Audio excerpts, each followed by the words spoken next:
for the Once budget. it's done, he's taking it her, putting it together here, and he's going to the town. Yeah, well, Yeah. it's trying to find my laptop, it's the best option. There you go. Yep. It's what you did. I think so.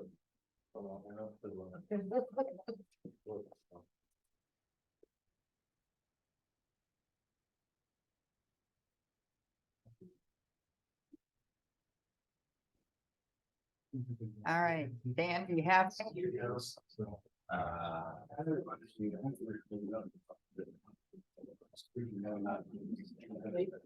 I can yell. What? Microsoft update. Ah, there you go, girl. You got yours? We want to hear from you, Lucas. You got one? Dan, one? Sorry, man. Sorry.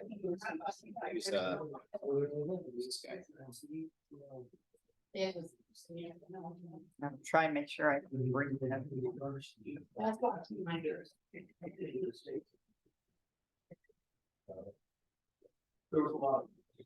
You got it. Hello, testing, testing. Coming through? I don't either. Oh, yeah, I hear that. Okay.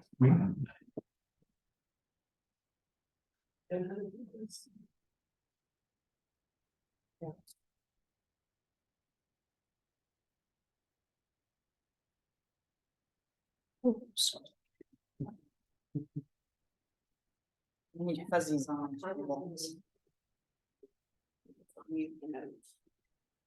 What? Yes. What? The red line minutes didn't come out for some channel. What do you mean the red line? The ones I red line, I went through them. I think the red line ones are here. No, because you got the minutes to me after the agenda. I thought that was the red line. Good evening, everyone. This is Kate John with Cusack Rock. Hello, Kate, how are you? I'm doing well. How are you doing? We're doing well. We're getting ready to start up here in a minute or so.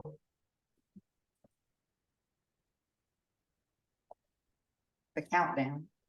60 seconds and counting. There. Fine, being we're here, I'll just, I'll have them sent out in the morning. And then you guys can open them in your next to them. That's fine. That's what she sent them out, I thought, to you. And to the rest of the. Did you get any other comments? From Joe saying how terrible they were. I went through and took all the chatter about moving shares and all that stuff out. Good evening, everyone. Welcome to the August 24th, 2023 meeting of the Harmony CBD Board. I want to welcome you all today. If I can ask that each one of you just check your cell phone and make sure that it's on mute, so we don't have interruptions right in the middle of the sessions. I can explain that. Thank you. I'll call the meeting to order and do a roll call. Supervisor Root. Here. Supervisor Phillips. Here. Supervisor Chicanis. Here. Supervisor Kramer is here. And Supervisor Castle will not be with us this evening. My understanding she's in Europe. Yeah. And Dan, there's someone on Zoom asking for the passcode. They can't get in. Okay, the passcode is the same as the meeting ID. Okay. Spells Harmony CDD on the phone.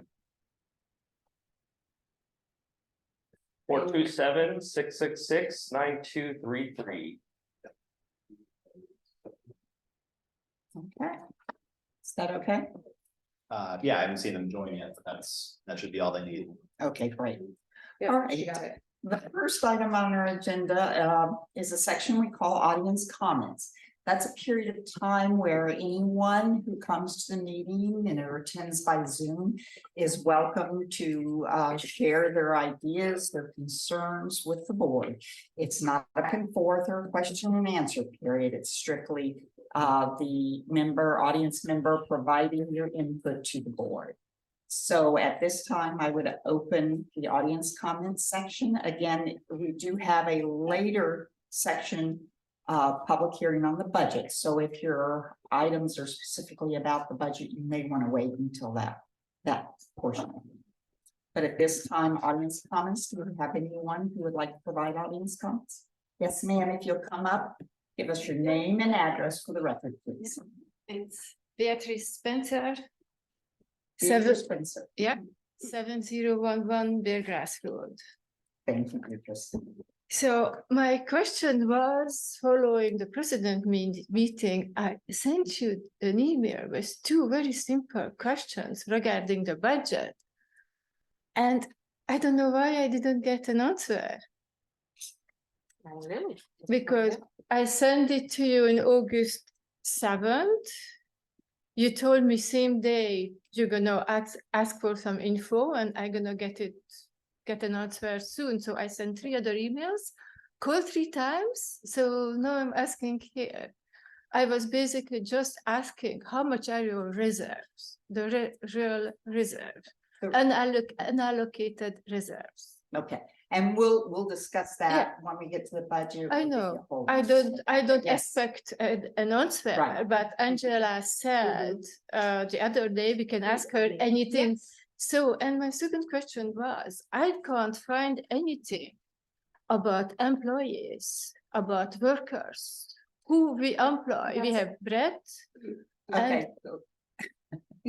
So I don't expect, I know it's not the back and we'll forth. discuss more of that when we talk about the budget and we'll go through and our employees are employed by a Just- company we contract. them out. Yeah, and the people who are working for us, like where we pay a workman's They comp. work for us. Nobody works. Ah, they work for you. Mhm. Well, yeah, it's not clear. So I asked clarifications Well, yeah, about we'll- because it's just not clear. And you know, when someone wants to get involved with a business, that's the 2 first questions we ask. What are the reserves and what are the employees? Mhm. So the field services is that you in the budget. 300, That's 10. Mhm. that's And that provides for 5 employees. okay. Okay, Okay, okay, so And- we've I'll look into the responsiveness. and we'd like to know also what those employees are doing. Beside Brett. Brett, he does everything. He's everywhere. I know that. Brett's no longer here on. Brad is, but Brett is. Brett, yeah, yeah. All Yeah, right. but okay, Okay, so thank that you was so all, much. but thank you so for And I'll- answering at some point. Yes, I'll look up and I'll make sure they get answered. Thank you. You're Okay. welcome. Do we have any other audience comments? How about on Zoom, Dan?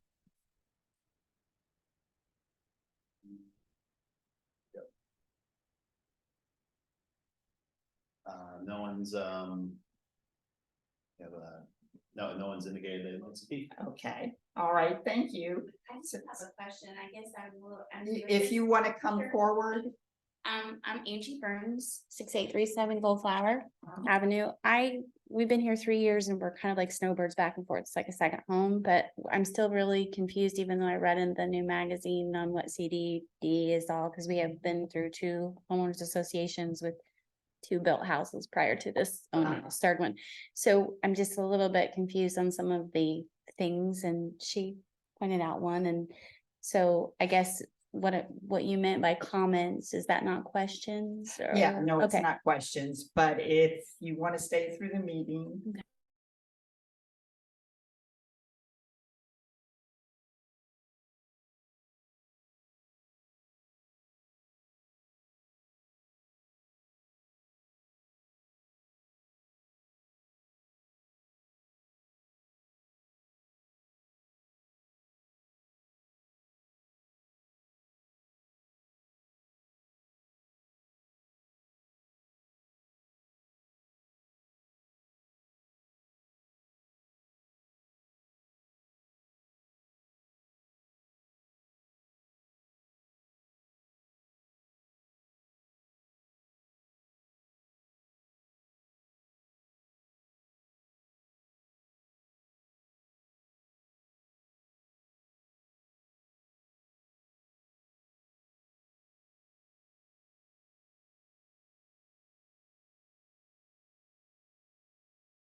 Brenda able to hear us?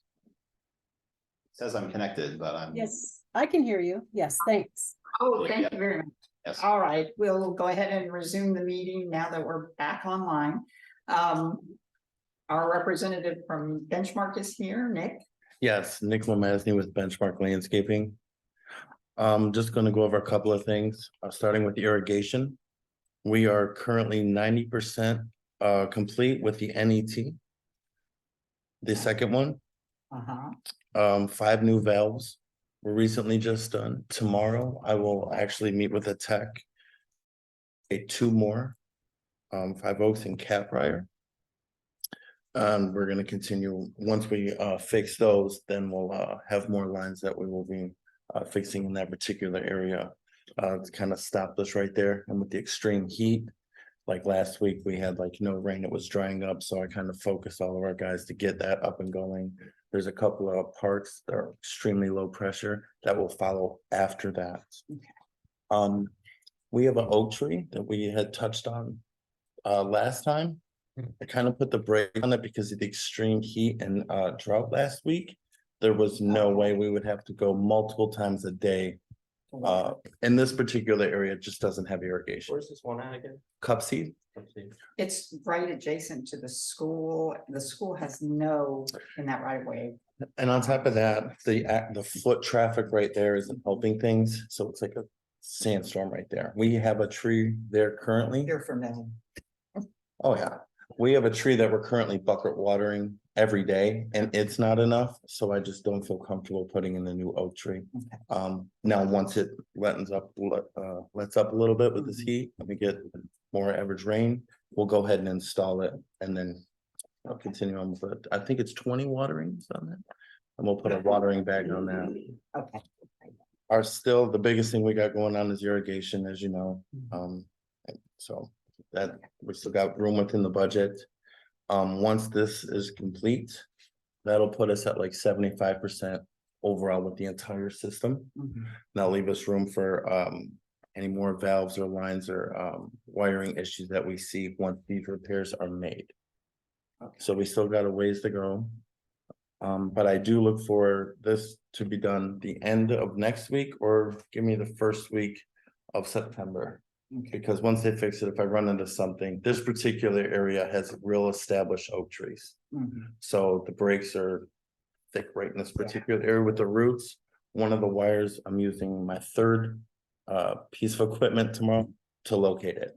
And I'm being rerouted with the roots. 1 minute I'm across the sidewalk, and then it sends me over here. Wasn't a wire, it was just a feeder root. So it's by the gazebo, I believe. Yeah, that's been a problemed area, and there's also wires, electrical wires that feed the gazebo, so be careful in there. Our past landscaper cut a main electrical line. I'll note that, and I will bring that up tomorrow when I'm with the tech. But that's kind of where we're at location wise. And there's 2 valves right there that need to be replaced. And ironically, across the street, there's the little park. That's where I'm really losing the pressure.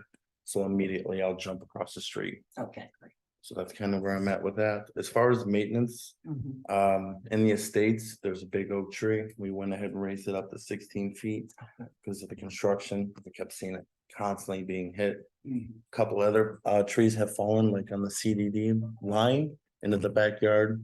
We had a couple of pine trees removed this month. There was another tree with the heavy rain in the beginning, kind of getting on the pool cages, so we backed it up as far as what we're responsible for. Other than that, the typical but busy month of August. Yes. Yeah. You've got full mowings, and I saw you must have had 4 mowers out yesterday. I think 5 They were yesterday. everywhere. so, Yeah, we're trying to, keep it looking the same. Yeah, that's And good. then move on to the details in the afternoon. We removed 80% of the annuals today. Monday we'll get the entrance. They looked a little bit better than the rest. So we left them for one more weekend. The other ones are already being prepped. Okay, when does the fall rotation, when should it go in? I don't want us to be approving it after it should already be in. Right now it's too hot. Too If hot, I so would put them in, it'll burn them up. I'm waiting for the availability of what we can put in. Mhm. As soon as we can, we're gonna put them in. Okay. This one was like a month off because we had the first. Right. It because was you were coming complete. in and- We wanted to get flowers in the summer and they looked great. So the last month it looked rough, but we clean them out. We'll put something nice in. I just want to wait until we slide in a little bit cooler temperatures before we install anything. Okay. Should the board approve the fall color now, so we're not behind? I'd rather be at the beginning of the selection than picking the scraps. And right, Okay, and then I wouldn't have to. and that's in our contract. That would be $3,500 for that rotation. Do I have a motion to approve that? I'll make a motion that we approve the planting of fall flowers. I've got a motion. 3,500. I've got a motion in this second. Any other discussion? All in favor? Aye. Aye. All opposed? Hearing none, motion passes unanimously. 3,500 for 6 feet. On that.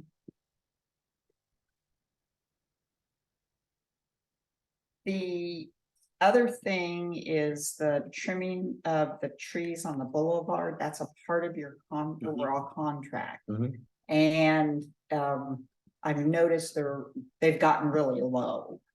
So I think they're supposed to be trimmed to what, 14 feet So of the the, roadways? right, so the area I still have left is the far entrance coming into Five Oaks. Out here was raised up and a Caprior as well.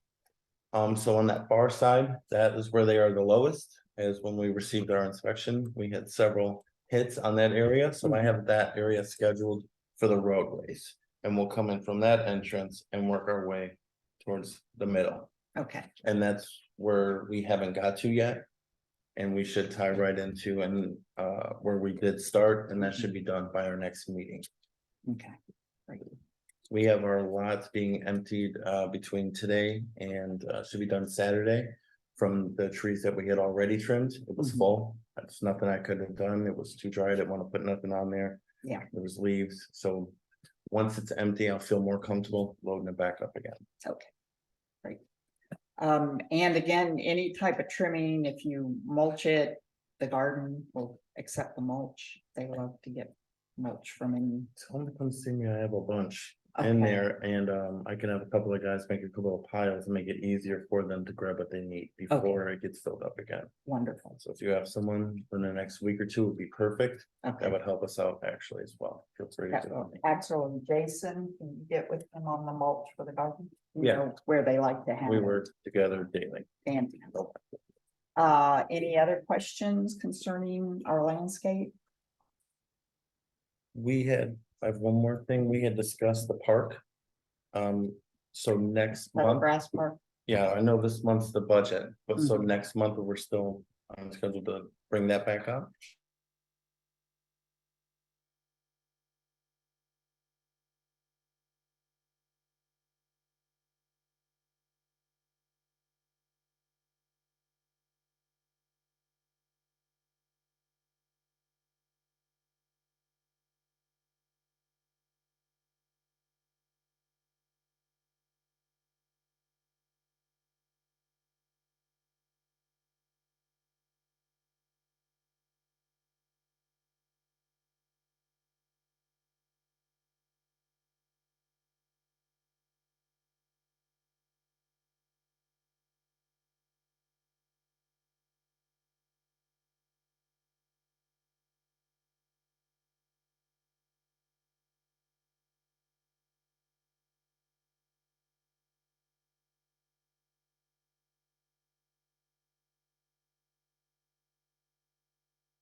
Be back. You back?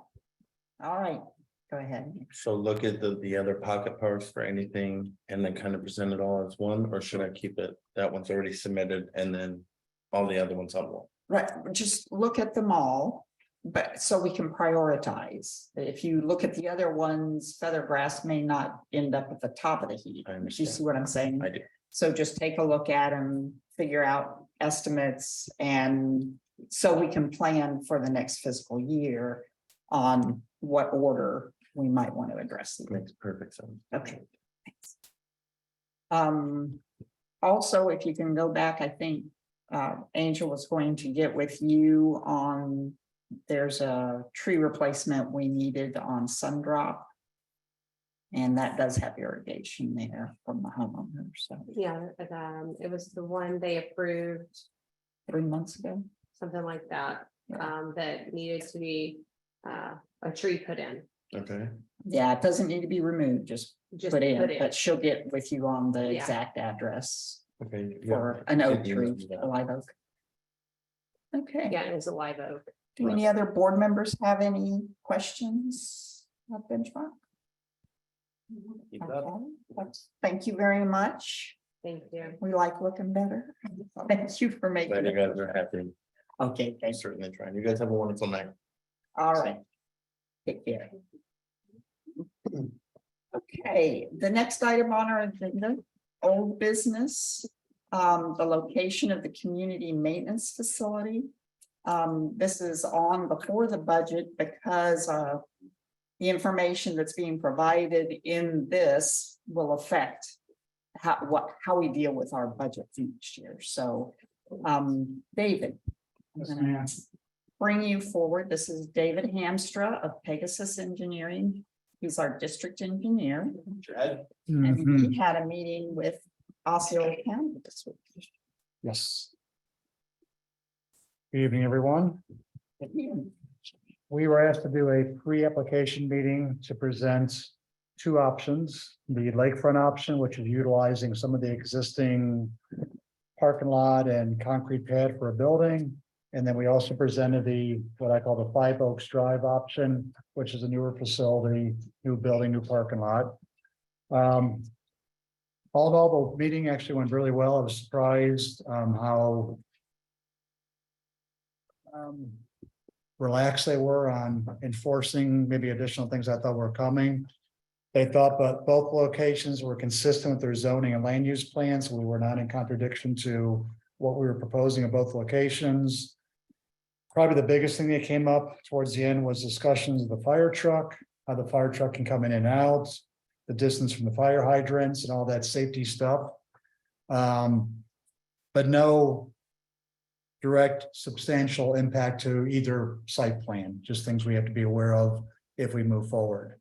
They seem to be okay with landscaping, fencing, more based on what the homeowners association would require, which I don't think we have to abide by that.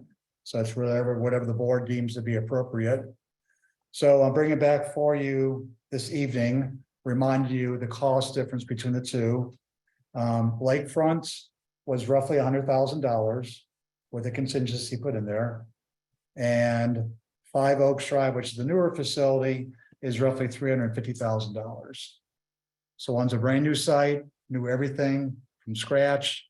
And Lakefront is basically utilizing the old parking lot from the school, the old concrete pad, deploying a building out there, some minimal landscaping and fencing for security. And hence the big difference. And it's not a true apple and apple comparison, but at least gives you a range of the two sides, 100,000 versus $350,000. We also talked to him briefly about the sheds at the end of Garden Road. And I got the impression that if they know we're moving forward with one of these, they're going to relax a little bit on the, what I would call the non-compliance enforcement issue, which was good to hear as well. But I told them we were going to meet tonight, get some direction, and then one of us would report back to the county and let them know what path we're taking, and then get them to back off on the threat of a fine or whatever for the sheds in the back. So, so with that, I'm here for questions or amongst yourself about what direction the board wants to take. So. Yes, the both proposals, the three bathrooms.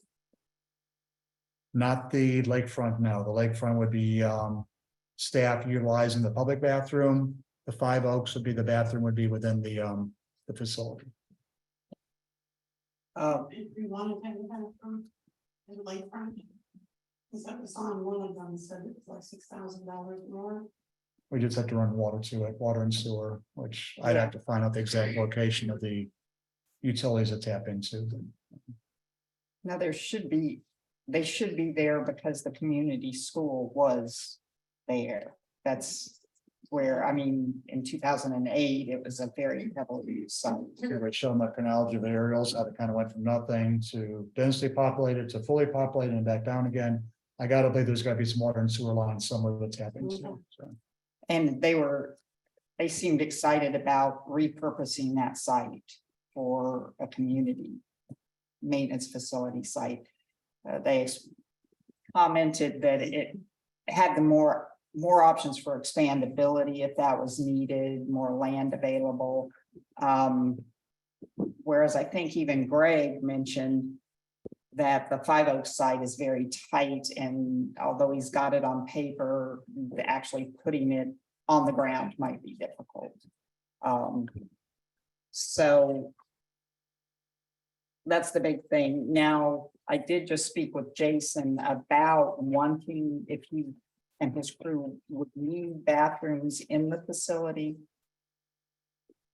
And he said they don't use them, even when they had the trailer, they didn't use them there. They would go out, you know, wherever they were working is the closest bathroom that they would use. That, you want to pitch in? Yeah, we usually all, but anyway, both one and go all the way back to the office. Yeah, they don't go back to the office to use the restroom, so. I'm not really thinking of the other guys so much because they are out and about and find one, but Jason when they're doing the paperwork and making ID cards and that, and we're having a monsoon and he needs to use the restroom. Well, Yeah. I don't think he feels it's worth the cost. For $6,000, I think it is, but it's kind of barbaric and I have a bathroom for the workers, but Well, actually, we have 5 or 6 of them, but. I met within where they're working. Right, but they're working out. That's what I'm trying to get at, Joe. They're working out in the field. Even Jason, 90% of his time is out in the Yeah, field. all right. And so this really doesn't provide a difficulty or hardship for them. And again, we can also always come back and expand or add if the need were to come up later, but the county was seemed very comfortable with the bathhouse use. Well, yeah, it's not bothering me. He said it, and I thought it was cute. They said, as long as you can get the owner's permission. I said, I think we're the owners. Hey, David, what's the square footage on the 2 different options? Building wise. Yeah.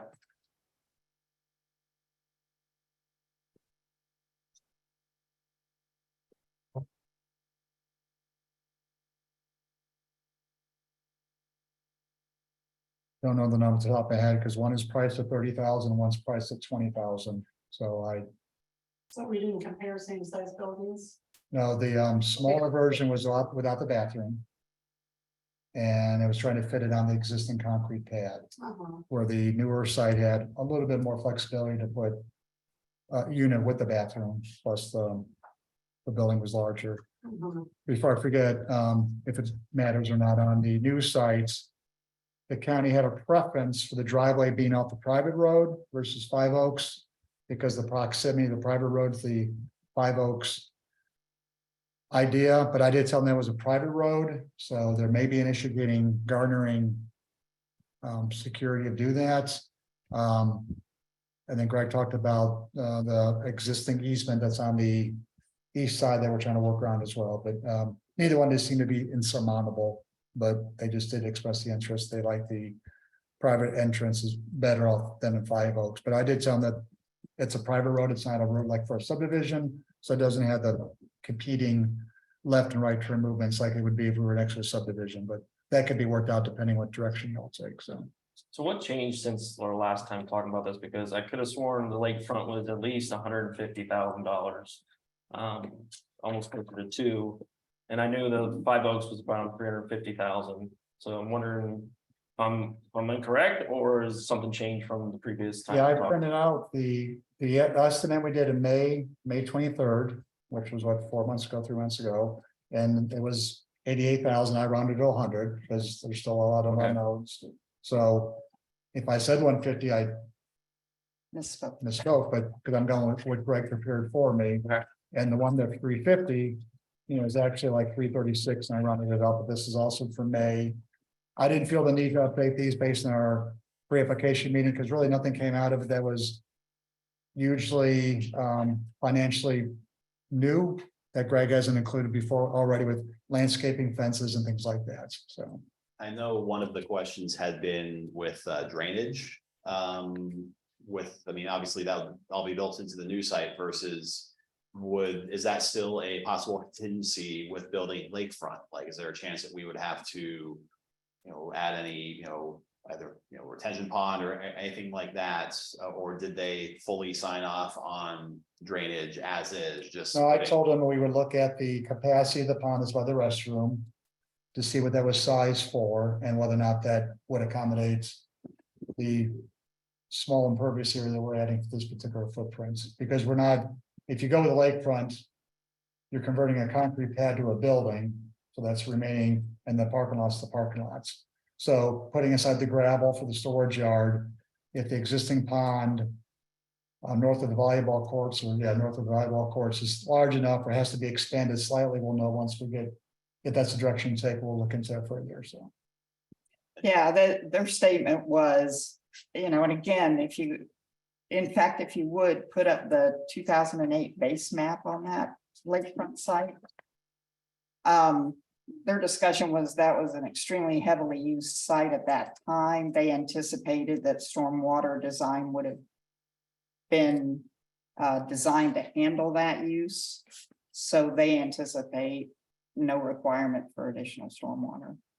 And in fact, as we go forward in researching the stormwater that was designed for that use, we might find we can build a much larger facility, because that had, I think, 12 or 14 buildings and a lot more impervious surface with sidewalks and everything else in there. Well, those were portable classrooms, so would those count for drainage, David, as impervious square footage? They would have if, Okay. yeah, to go from open space to the number of buildings. I'm sure somebody would have asked, is the ponds accommodating those land use transitions, so. Okay. Maybe Lucas, the higher number was if we're hypothesizing if we did have any, Okay, major maybe. drainage, Maybe that's probably. we had that. Okay. So at this time, the board, so that we can then go on to our budget discussions, because this is a big number difference. Right. We need to make a decision on the location. That there's also a time factor in this. The county indicated that the lakefront, it would be a quick site plan because most of it is already existing. And then a building permit. On the other site, it would be a lot lengthier process. Plus, even with the budget we're looking at, it would probably take us 2 to 3 years to save up the money to do this. And I don't know if you want to address our current. We do. So this might help you make your decision a little easier. Currently, as of today, August 24th, you have your year-to-date fund balance is $530,364. That is to get you through the end of this fiscal year with the expenses that we have to pay and all of those things.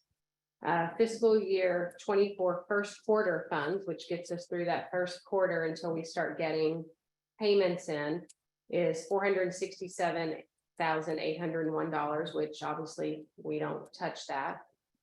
Reserves left as of today is $72,167.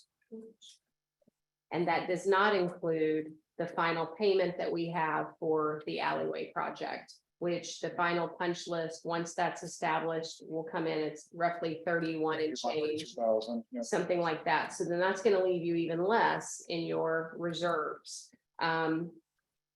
So that is where you are financially, as far as that. And I know in the current budget previously, and we'll get more into this into the budget, where you allocated 450,000, right, to go into reserves, which was also going to take into account which way you were going to go. Well, out of that 450,000, Now you're down to 412,000, because with the loss of lots that I sent out to all of you with the replat,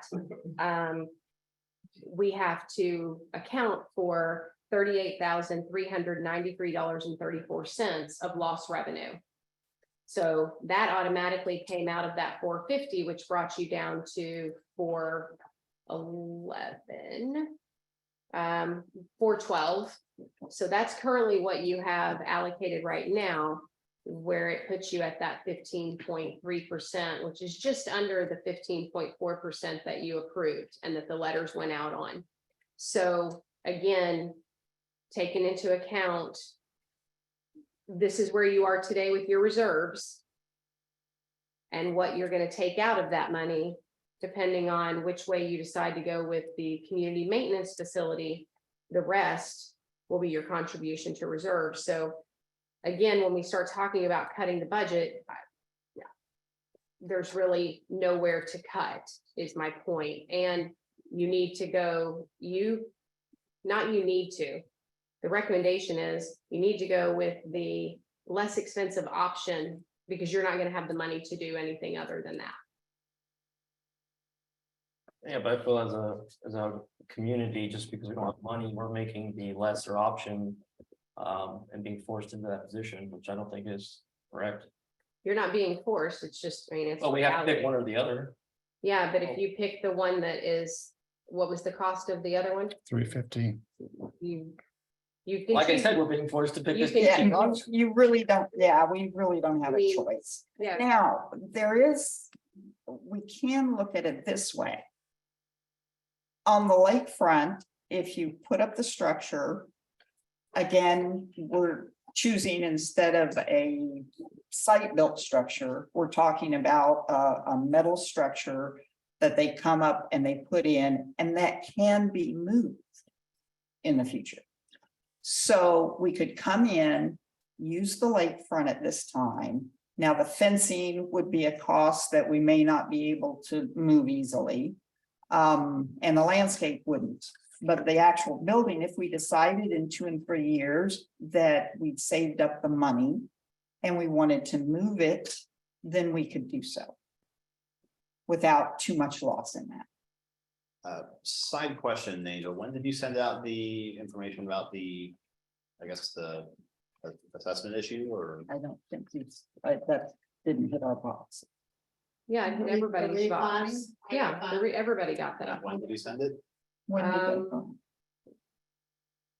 Yeah, that's Teresa, that's the one that you said you didn't get, but you responded and you didn't see the chain. I sent that out to the entire board. Oh, that was about, okay, but I don't know that discussed the drop in number of lots. That just discussed the fact that the county didn't. It did, it discussed that, and also I didn't give you the exact number. I said you will have a loss of revenue between 24,000 and 49,000, because we had not narrowed it down at that point with the county, but the exact number is 38,393.34. And when did you send that? The only email I have from you this week is about sidewalks. It No, it wasn't, wasn't. it was It weeks was ago. when I was on vacation in Yeah. July. This was a while ago when we sent out the letters. Do you remember we talked about this also at the last meeting, because this lady right here who is in that subdivision, right. they didn't get letters, and the reason they didn't get letters was because the county had excluded that whole Right, tract from being within the district's boundaries. right. So we put it all together in one email, and that's what. I So sent David, out. you're an engineer. If you give me a swag on each square footage of the 2 different options, what would it be? I mean, the total. Yeah. Soup to nuts. Let me grab my calculator, so I don't. What, I'm sorry, what? I'm Are you asking about asking- the square footage for each of the 2 options. Well, it's 12 by Well- 30 and 12 by 20. Well, I think you're talking about the site costs, Right. not just the building. Yeah. Yeah. Because this is a blank acres and this is a lot smaller footprint, so I think he's looking at, if I'm understanding you Yeah. right, $1 per acre or square foot to develop the land, so. Oh, okay. So Well, but that could be a lot larger. I mean. I think we're gonna end up with the same size facility. You want a bigger lot? Well, on a much bigger lot. The lakefront lot is huge. Well, let's see, let's look at the numbers. I Okay. mean, it's shouldn't be that hard to calculate. It's area divided by how cost, what's the cost, right? so can we keep talking while he's getting that? Sure. So we could move the building, so in the meantime, we could start with whatever money we have left. We could start preparing that land at 5 Oaks, right? So we could do this construction all with the idea of moving in line. You can, but I want to caution you as far as jumping into the move too soon. Because again, we're going to have to put money in the lakefront to get the building here. That money will be able to be transferable to the new site. Because those buildings are somewhat expandable, you know, it's not locked in, and we could talk to the company about designing it that way. But our budget is really tight for even the 2024, being that we've got this building and the loss of the 38,000. And all of the other things we've got coming up, you know, we need to renovate our bathrooms, we need new pool furniture desperately, we need, you know, we've got so many other needs. That this would be something we'd essentially need to save up for over a number of years. So I'd be hesitant in jumping into doing a lot of engineering and start on that for at least another fiscal year. I do want to make one caveat. I don't want to scare anyone. Harmony is not out of money. You're not out of money. You're not on the brink of disaster, nothing like that. My point of telling you this is you're about to make a large decision on a major expenditure. Your reserves has essentially come extremely down by a pavement project that was $600 and something thousand, right? Amongst some other things, you just spent the other part that's in your reserve, $65,850 just on irrigation alone that you put in there, plus your splash pad that was roughly $25,000. Well, that one hasn't hit yet. So Oh. yes, 35,000. Still got- So my point of telling you all this is really the budget is super tight. You tried to keep assessments at a normal, you know, you didn't want to really raise them up. So what you've done is you put that 450 in there. Well, now it's already down to 412. So That's that our reserves. that was going to be your contribution to reserves minus what you decided to do with the maintenance At the end facility. of this fiscal year. Correct. Gotcha. And what is our current reserves that we haven't, That what? our current reserves before this, end of this fiscal year? What is that number? It'll be less than $72,167. Well, we've got to subtract that 31. That's what I'm saying. It'll be less than that. So it'll be about 40,000. 40,000. Actually, probably 10 more less than that. So And about, then when do we get the budget for the next fiscal year? Wait till- usually it starts rolling in. I mean, some people pay it early to get that tax break. But we typically start saying January, February, you should start really seeing it roll in. Okay. Some pay November, some pay as soon as they get it. But so my point was, I don't want to scare anyone. Harmony's not, you're not on the brink of disaster or nothing like that, but we kept this budget very tight, right? And the only fluff you had, and it's really not fluff, was the 450. Now that's down to 412. And whatever you choose to do to eat up that money, the remainder of that is going to go and start helping build your reserves back up. Because at the end of this year, you're not going to have any reserves. You're going to have very minimal So reserves. the other question I have is, if we kick this off, are we gonna, is this isn't gonna be completed by the end of next year? We wouldn't have to pay all that money up front for. It has to be completed because you're going to start getting fined back here if we don't move all of that stuff. So David, you think we can build the structure in a year from now? Before September next year? What's that you picking, the new one? I'm saying either option. I mean, if we have to get it done before the next fiscal year and then. Well, Well, I mean, that's a. I mean, we're only 2 months away from the fiscal year being over. Right, So right, okay, so next fiscal year, let's say 14 months. definitely the lakefront and possibly the new one, possibly. But remember, that's not going to change your financial situation, though. So you know what I'm saying? That 412, even if you guys left 412 in there today, and that's what you're gonna do. And if you went with the more expensive, the less expensive, whatever's remaining is gonna be what's used to start rebuilding your reserve fund. So your financial situation is not gonna change in regards to. No, I understand. I'm just saying as far as when the money comes out Mhm. down the road. Also, I'd like to interject that, remember, out of that 410, 12, Mhm. out of that 412, our reserve study, which really didn't have the inflationary prices in it, that was based on the old prices. That study told us we needed to put away $300,000 a year just to do the alleyway, because we've got more alleyways coming up, the potholes are showing up and being a real problem. You know, we've got bathrooms that need to be redone. We have a whole list of items that need to be redone. So if we jump to spend all of that next fiscal year's reserve money into a community maintenance facility, which is basically an equipment storage area, and put in all this new parking and stormwater and everything, we're gonna hurt badly on the other end to take care of the stuff we've already got. And David, I wanted to let you know, the VC 10 parcel is 5.14 acres. Right. So if that helps, I didn't know if you had a chance to look at Does that it. include the volleyballs and all that stuff? Nope. That includes the 2 parking lots and all that land. And the land we're really looking at is basically I guess would be 3 to 3.5 acres to the east of the pathway down to the lake. Five Oaks is 0.6 acres. Pardon? Five Oaks is 0.6 acres, about 250 feet on the road, 250 Right. feet down to. Mhm. Yeah, that's a much smaller lot. So, question, David,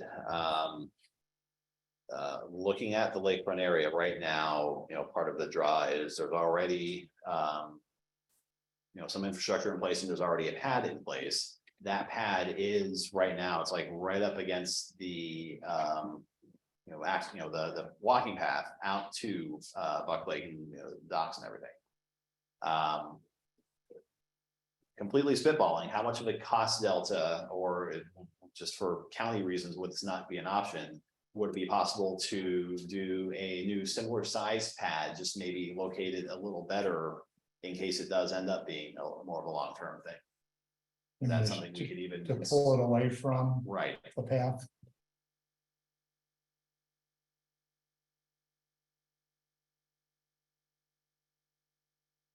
I mean, we all need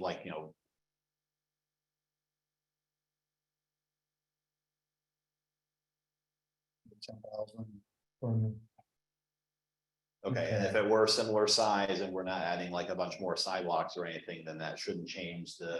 sidewalk from the path to the building. Right, or the parking lot or whatever, that, I mean, maybe Those are even the only parking to the parking lot versus. To the trail. or That the could just path, be yeah. solid landscaping. And Separate trying the to polish this as much as we can here. So to answer your question, it's roughly about $115 per square foot to develop 5 Oaks, and I didn't use Teresa's the 5 acres. I used the areas we're touching, and it's like $90 a square foot, so. Go ahead. No, I was just saying, okay, but All right, so again, for sake of discussion, I think we're pretty. At least I think the rest of the board has an understanding of the near-term issues and the near-term choice. Longer term, what do we think would be doable at either of those properties that, should also be considered in this choice? What can be done with the 5 Oaks property if it's not maintenance facility? What could be done with, the lakefront area? And that's a, very, Yeah, open-ended yeah. question, but I mean, that's. Well, I really wish they had a clubhouse. Well, there's a lot of things we can do Yeah. if the residents are willing to significantly raise their assessment. So again, it would not, the maintenance facility would not be incompatible if you did, and there would be more room to put a clubhouse or a community center or something down there. It could be done, but again, the residents, and I know you haven't been on the board very long, but that was talked about a couple of years ago, and the residents were just up in arms that they did not want to pay for a community center. So The ones just who to are let- we're all done. it was a lot. We mailed out surveys. Yeah, we and mailed everything. out surveys. It wasn't just the people on Facebook. We're done. Somebody put cars in us. Well, I will hook you up with some. Come to the 55 side. Well, I won't be- Make friends with somebody. in there. But I can hook you up with some. No, they told me they're not allowed to have guests. No, anyway.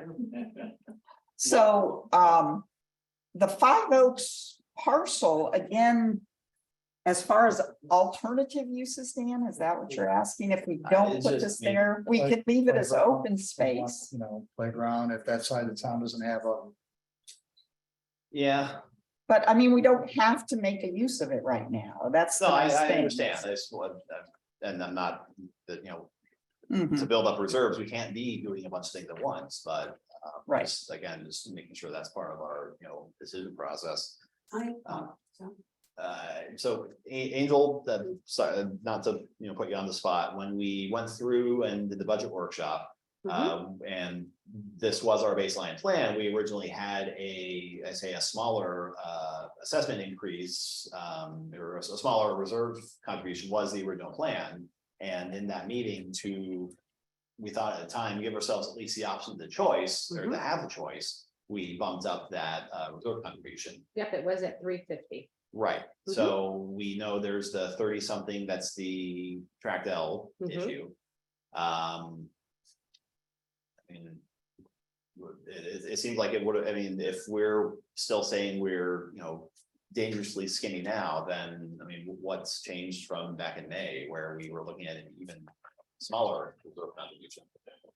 What has changed is all of this irrigation and all of this splash pad stuff, between those two, you're looking at $100,000.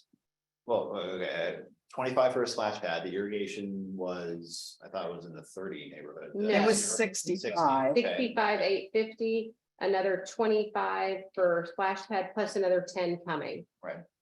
And even back then at that meeting, Angel was telling everybody Yeah. that what you raised it to at 450 still wouldn't get you the Five Oaks one No. within the year.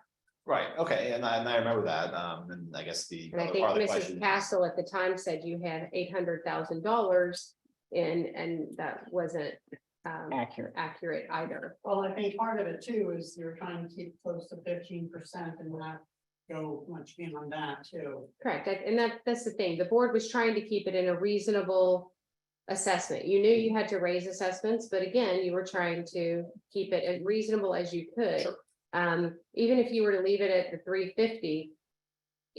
And we would have essentially came back and took out the 38,000, right? Because we have to come up with that revenue that is gonna be a loss. So now you're down to 200 and something, and then you have to determine. Which you can determine that today too. You can use the remainder of that 412 to do the Five Oaks thing, but I'm just telling you. Where you are in your reserves, because you had the large paving project this year, Right. right? And some other ancillary things that we really weren't looking for, didn't budget for it. So now your reserves going into next year is gonna be very minimal. Depending on what comes out of that 412, you decide to contribute. Yeah, so last question I have, Dave, and this is kind of piggybacking on what Lucas was talking about earlier, so. Assuming we were not in a rush to finish the Five Oaks project within fiscal 24.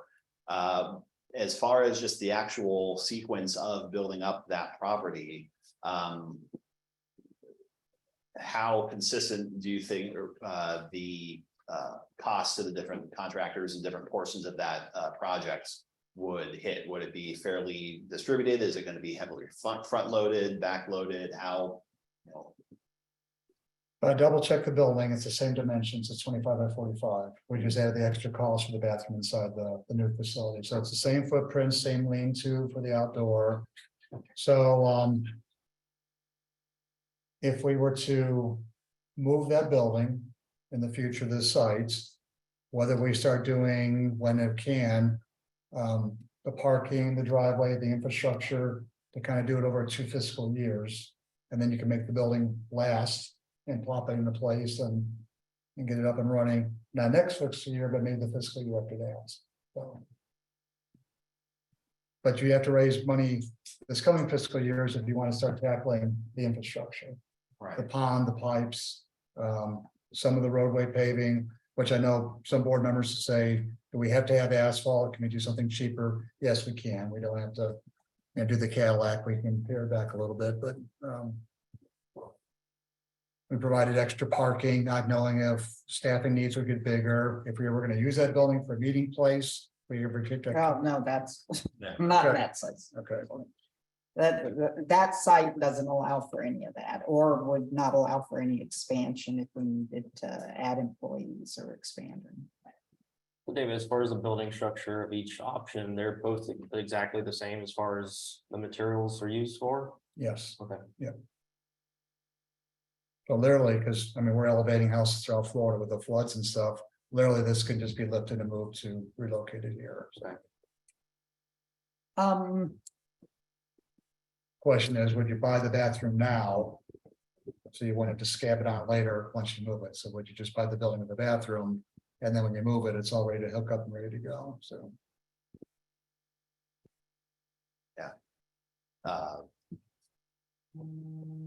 I really don't, I think we're stuck. Well, okay, well, stuck, from the question I had earlier, I think we could, looking at the, so I think part of the, you know, what was most unsavory about having it on, you know, on the existing pad was it's right next to, you know, the parking lot for the playground, right next to the walkway going out to the lake. If we're saying that that existing parking lot there is, you know, what would become the field, you know, parking for field services to use that facility. And if we're talking about, you know, less than a, you know, maybe a 10% delta to the cost to do a new pad that is just in a better position for, you know, what it would be versus, you know, the dirt cheapest cost would be to use it exactly where it is right now.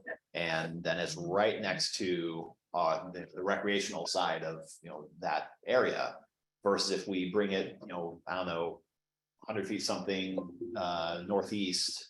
So we're not talking about a whole bunch more sidewalk or anything to get to that parking lot. But that gives us I think makes it, and I don't know if this is an appropriate time to open for comments or whatever, but maybe makes it easier to swallow and that we can have it further removed from the park. There's more opportunity to have landscaping and stuff. We wouldn't have, you know, by necessity, people using that same walkway to get in and out of the facility. Yeah, all we're talking about, Dan, is the concrete pad. Yeah, you can move that as far east as you want and create the separation between the restrooms, the soccer fields, the volleyball courts. That element is not a deal killer. We're talking about a concrete pad. Right. The rest of it And is. there's already, you know, trees and everything, so there's already some, you know, screening from, you know, other residents along, you know, Oak Glen that, you know, we don't want to, you know. Yeah, Plotting people's, yeah. I think at this point, the big question, so we can get onto the budget, is are we gonna go with the lakefront site now, even if we change the pad or whatnot? But go with the lakefront site, or are we going to go with the Five Oaks, which I don't see how we can afford it at all. So at this point, I would make a motion to move forward with the lakefront site. And as Greg and David work out the final plans for that, then we can decide where exactly that concrete pad will or won't move. But at this time, I think we need to go ahead with that so we can move forward with our budget purposes. Do I have a second? So we're just deciding on the location at the moment. Not the final details, not moving the pad, not adding a bathroom, just where. Oh, I'll second that. Okay. Where, how are they gonna get their equipment to this building? Where is it gonna be covered at? It's gonna have to go down right now, the path that goes down to the boats. They will come off of the roundabout, go down the driveway, and then go down the little path, which is where they go now. Gonna be fenced in as well, right? Yes. They come Right, down. they're this. gonna come with their trucks, that. No, the trucks will park here. The trucks won't come down. They can get through that path without knocking down the fences. Right, the carts, this is where the carts go right now, and they also come from, because they go all throughout the community. They're gonna be going this way and this way as much as this way. Okay. So that, I mean, they're already using all those pathways right now.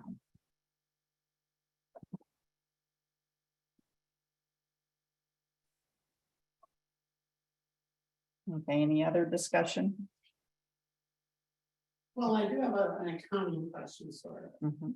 When we put money into reserves, can we have a line item reserve?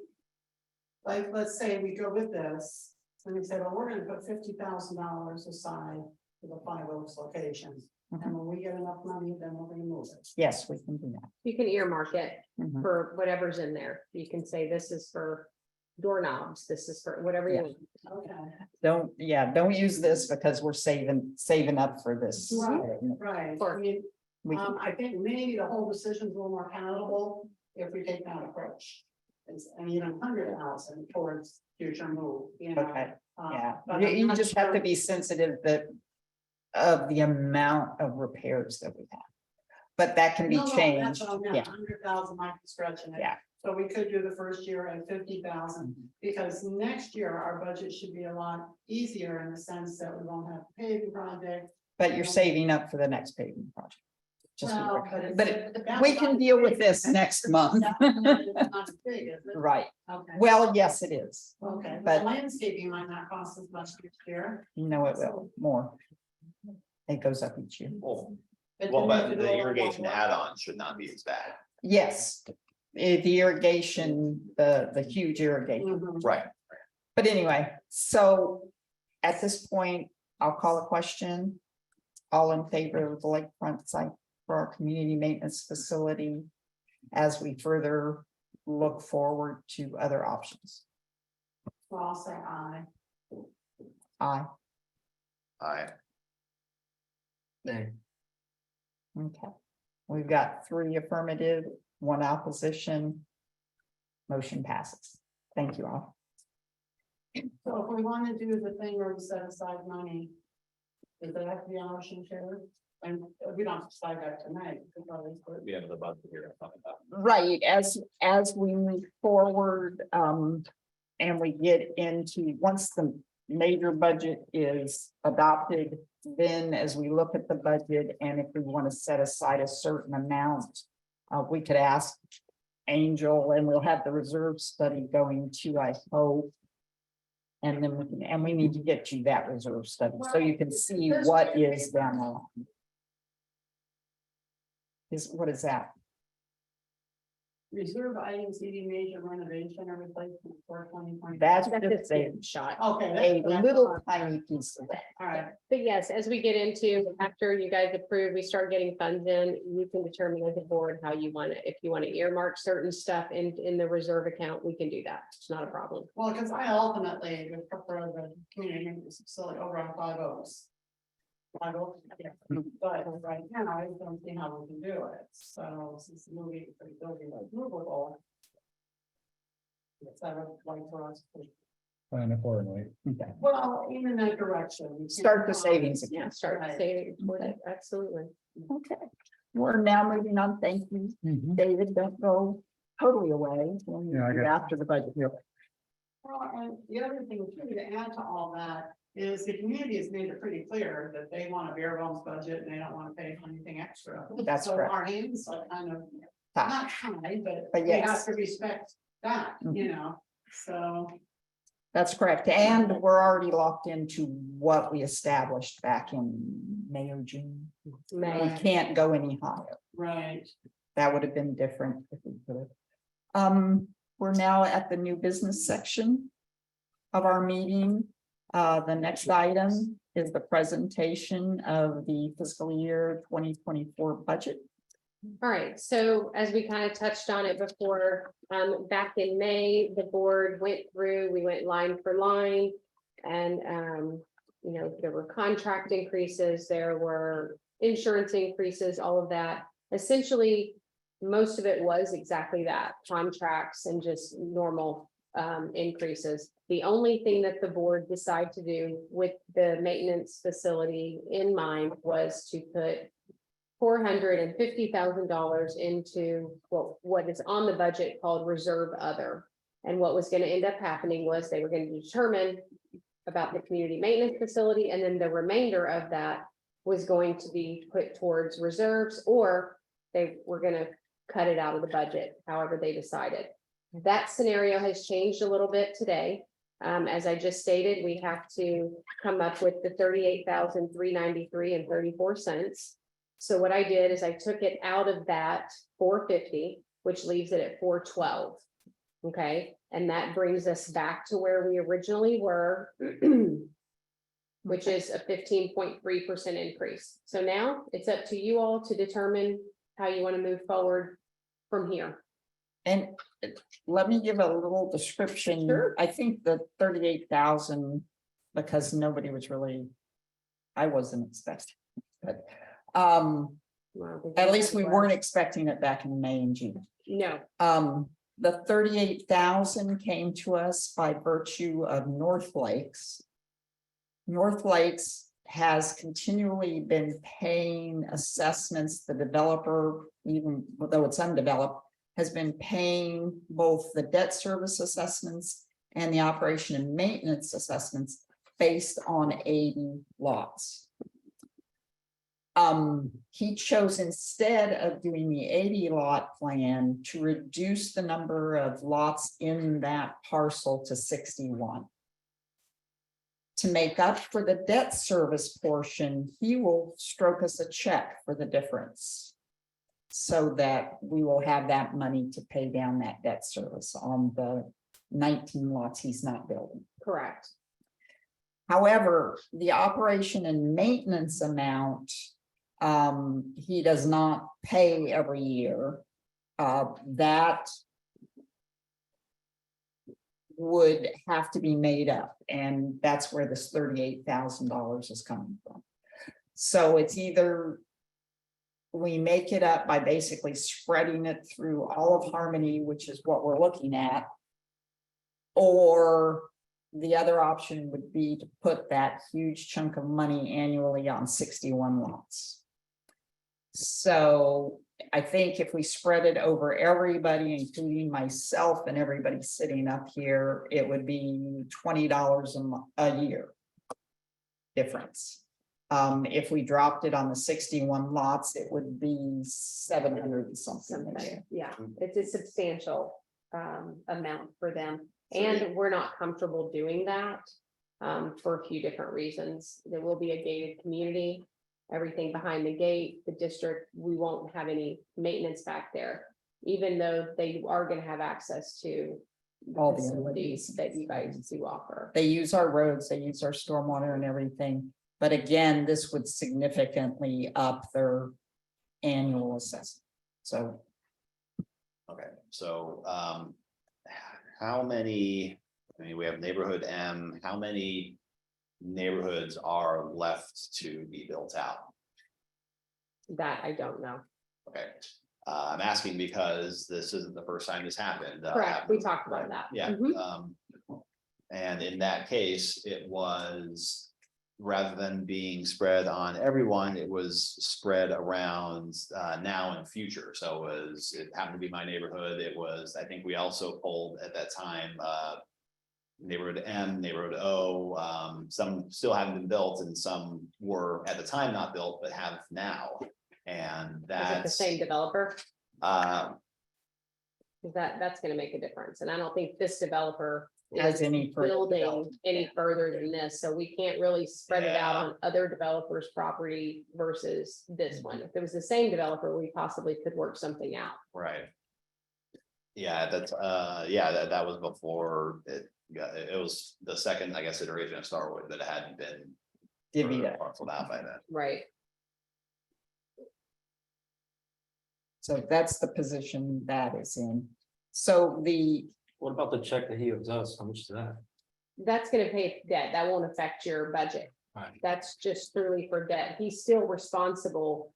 We call it a true up. So even though he's getting rid of those 19 lots, that's still, because essentially the original site plan was that. So he's still gonna have to pay that debt, that even though he writes you a check, that's what it's used for, is for that debt. It can't be used to fill in this missing revenue. We owe $38,000. Why don't we just take it out of reserves? well, that's essentially what What you you're gonna be did. doing. That's Yeah, how it's meant from the Yeah, 450 down But to it has to 85. be, that $38,000 has to now be accounted for every year. every year going forward, That's right. not just this year. So that's what I did. Essentially, y'all's 450 that you put in, I took it All from right, there got it. because there was really nowhere else to take it from. No, follow now. And whatever's left now, which is the 412, you'll determine, obviously, your facility maintenance will come out of that too. Next year or whenever we pay it, and then the remainder would go into your reserves. Right. And you could earmark it as you thought, or another project may come up, however you see fit. So is there any, I mean, I don't know if this goes to, sorry, to Kate or, who would answer the question, I mean. Do we have even any kind of recourse? I mean, it's developer can just arbitrarily, we're doing some fewer lots. Site plans change all the time. Developers change site plans all the time. They don't have to let you know. They, Well- typically don't let you know. Right, well, and I understand that, Mhm. and with,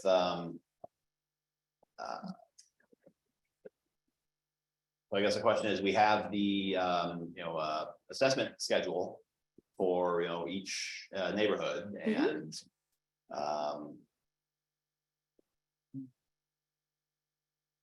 yeah, I guess you answered my question. I mean, if they, now it's 38,000 roughly. That would It's be $38,393.34. into, was it 61 lots, so that would be. Well, they cut it off. 18. That's about two. I thought we don't But pay it's- per lot, I thought we pay per area. Well, 38 is the shortage, That's your loss of revenue. Yes, By that's- them that- cutting their site plan down. right? So that 38 would have to be made up, which if it stayed in that neighborhood. Would be 600 something, but per year, every year, and that's, I mean, if you look at the.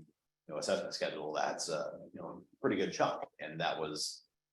Again, it was the same thing, and they're able to, I mean, they still had to do that increase. And I guess they tempered it by, at the time, they had other developer. Right. They were able And they to, could spread it. And we talked about that. That was the first initial conversation that we had to be able to see, okay, what is the best route here? Can we spread it amongst that or, absorb it? And it's not feasible to spread it amongst the well, remaining lots. because then the developer would have a harder time selling these fewer number of houses. I mean, Right. what's, Well, we can't levy that area because number one, it wasn't noticed to levy that additional money onto those. Sorry, on those lots. okay, so we put out the schedule in May, not knowing this. And Correct. was on the old Right, assumption of 80. Okay. That's right. This is the. North, north, Mhm. yeah, the very end, which the. Next to doesn't make any Cat Lake. sense because it's like east. Yeah, you all go into that decision. Yeah, The whole So- thing looks a little crooked. with me. so essentially what you need to do now is determine if you're gonna leave the budget as it is. What we just discussed, everything, nothing has changed in this budget than when we last approved it. Except for I have reduced that reserve contribution from 450 to 412. That brings your assessments to 15.3%. And essentially, the only place recommendation option that you could possibly cut this budget anymore, if you so choose, would be that number, that 412. And that's it. So now we need to open the public hearing. And hear I from- would see where you guys are first, kind of what your feel is if you're wanting to cut, because you may answer some of their questions before you even get to public comments. And then you open it for public comments, they have it, and then it comes back to the board for you to make your final decision. Okay. So what does he do with those extra lots that he's not building on? They're just open space. There's green spaces typically. Or maybe bigger per. They could do, and which I will say, that is why we got it down to 38,000, because some of those lots were smaller, and then some of the ones that are left are bigger, so we were able to, you see what I'm saying, it cut it down, because By it lot was, we size. were looking more towards 49 to 50,000 of lost revenue. But because of the lot sizes, we were able to get it down to that 38. Right. Yeah. Did he say why he did that? No, Oh, that's, You- yeah, that's not for our discussion. No, I just. Yeah. Yeah, no. What the reason? So are we good for, if we take it out of our reserve, we're good for fiscal 24 for this issue? I'm sorry. Right, yes. We gotta would figure be out what good we're gonna do. For fiscal year 24 for And it. we'd have to figure out what to do after that. Next year, it would just, It'll already be baked in. it'll already be baked. You're baking it in right now, it'll just stay continual now, it'll be Right. baked, because this will be your budget, because Okay. you're obviously not gonna Okay, lower. yeah, I say we go with that. I mean, I'm not gonna make everyone pay extra money when we're already increasing at 15 and 0.3%, so I say we just take the bullet and Yeah, move on. and I would leave the reserve number at the 412. Because that would be the 100,000 for the community maintenance and the 300,000 that the professionals say we need to put away every year for reserves. Dan, did you have any comments? Yeah, I mean, coming into it, I also the mindset that our choice was, okay, well, the ceiling, the budget ceiling that we went forward with was to hopefully give us enough over a year or two to, do the other side and just, I mean, got to be responsible with everyone's money and everything, and it doesn't sound like there's much room to claw back any of that. I guess what, I mean, and Yeah. I mean, we knew, okay, we knew we were doing this, irrigation stuff, which will, that should, give us return as, better, water bills. Right. And, stuff that needed to be done. And for context, replacing some of the irrigation stuff that we're talking about was estimated to be much higher than what we ended up doing with more of a distributed, the sprinkler clocks and everything. It was work that needed to be done. We would have had it sooner or later. Oh, right. I mean, Pay me now or pay me a lot more later. type. Right. So, Joe, do you have- well, I still want to make sure I have the space. So when you talk about the pool furniture and remodeling the bathrooms or renovating them to standards, et cetera, does all of that come out of reserve? Mhm. Okay.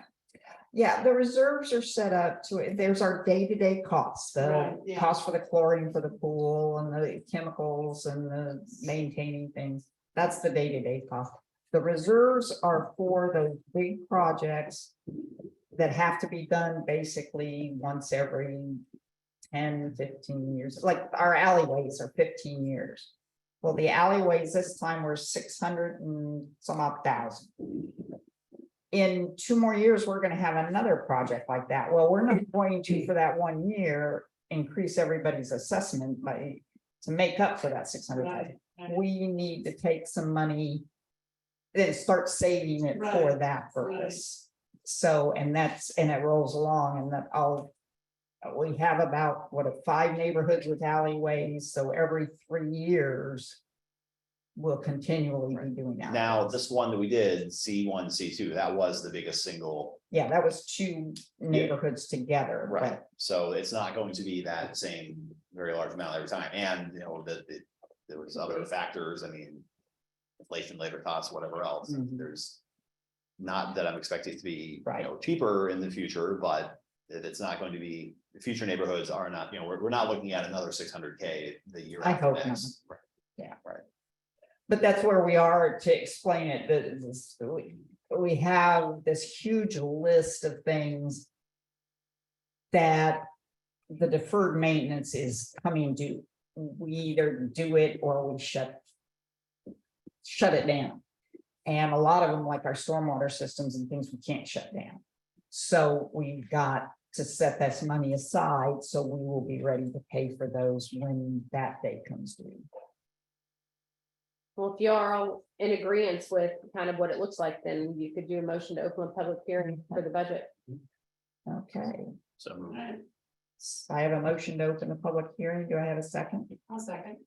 I have a motion and a second. Any further discussion? Hearing none, I'll call the question. All in favor? Aye. Aye. No opposed. We now open the public hearing for the budget. Is there anyone in the room today that would like to address the board on the issue of our fiscal year 2024 budget? Yes, ma'am. If you'll come forward and name and address for the record. Yep, Mary Jane Sledge, 3181 Songbird Circle, and I've been here the last few meetings, but I just want to talk about the reserves, because coming from a financial background, and the gentleman who spoke last time, we had $1 million when he bought his home, and now we're down to $40,000. And I understand you want to have a better facility for our guys, I get it, but when you get our tax bills, if they don't get this fund balance up, we're going to be really in a bad shape. So again, I think that's the most pressing issue, is that you continue to work on this fund balance before we start doing anything else. Thank you so much. Mhm. My question was quick. Yes, sir. I need your name and address for the record. William Edwards at 3311 Sagebrush Street. There was an increase in the CDD, 200 and some change. I'm not exactly sure the exact figure, because I haven't looked over the whole increase yet, but is that so? Are you talking about last year, this year? This year? This year, if we were to leave the budget as is right now, Mhm. with a 15.3% increase. It's based on your property, It is. so it varies from property to property. We could probably get you the exact information for your property, but it varies from Mhm. value It's to hard to value. find Yeah, but you have to, in order to look at that chart, you have to know where you fall. Yeah, Do you you have to fall know- under A1 or B or that? Your neighborhood and your lot size, Okay, you so- know those. Okay, so how would I go about getting that information? You can email me. I'll give you my card. I Okay, promise I'll answer. I'm gonna answer hers as well. And then we can let you know exactly what your assessments are. okay, thank you. You're Thanks, welcome. William. Thank you. Okay. Yes, ma'am. I need your name and address again for the record. At this time, I'm going to. Yeah, Thank 7011 Beargrass Road. Mhm. Yeah. I just wanted to say, I totally agree with the lady there. We need to keep a little bit lower budget. I think have some reserve. If a catastrophe coming That up. was always our goal, but. Yes. yeah, So, yeah, The paving project. yeah, it was a killer. So just, yeah, it's a little bit worrisome right now. Thank you so much. All right, any other comments? I do a little bit more questions on the budget. Yes, this is just for budget. Can I just say one more thing?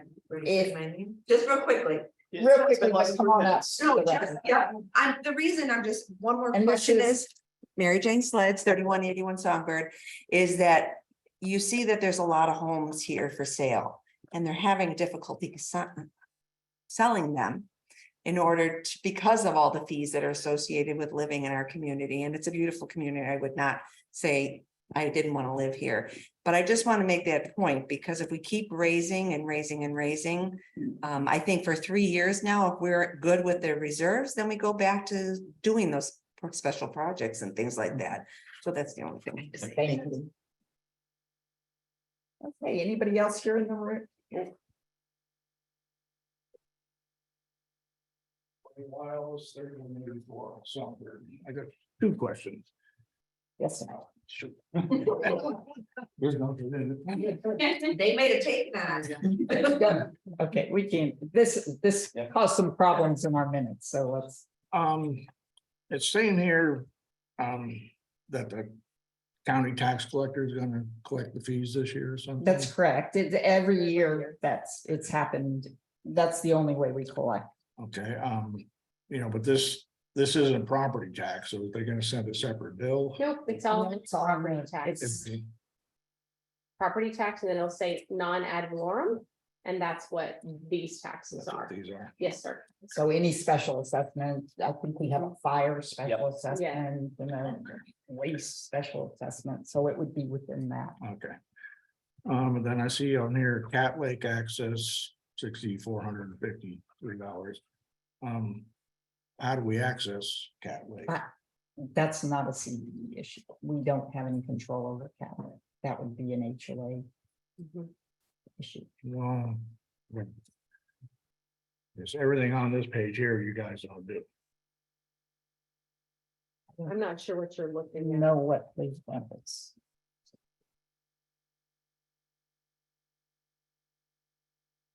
One says cat legs up at the top. Oh, these are, That's what the developer. that's what the Right. developer, the person who owns the Cat Lake access parcel has to pay that much. Yours is Okay. yellow highlight. That doesn't apply. That's here. Well, sure can. Thank Well, you. when a rain happens, Yeah. that's when they, Thank you, sir. Explain. Okay, anyone on Zoom? I've not seen anyone indication they'd like to speak. Okay. Anyone else before we? Okay, seeing no other comments, do we need to move to close the budget? Yes. I would entertain a motion to close the budget hearing. I'll move. I'll second.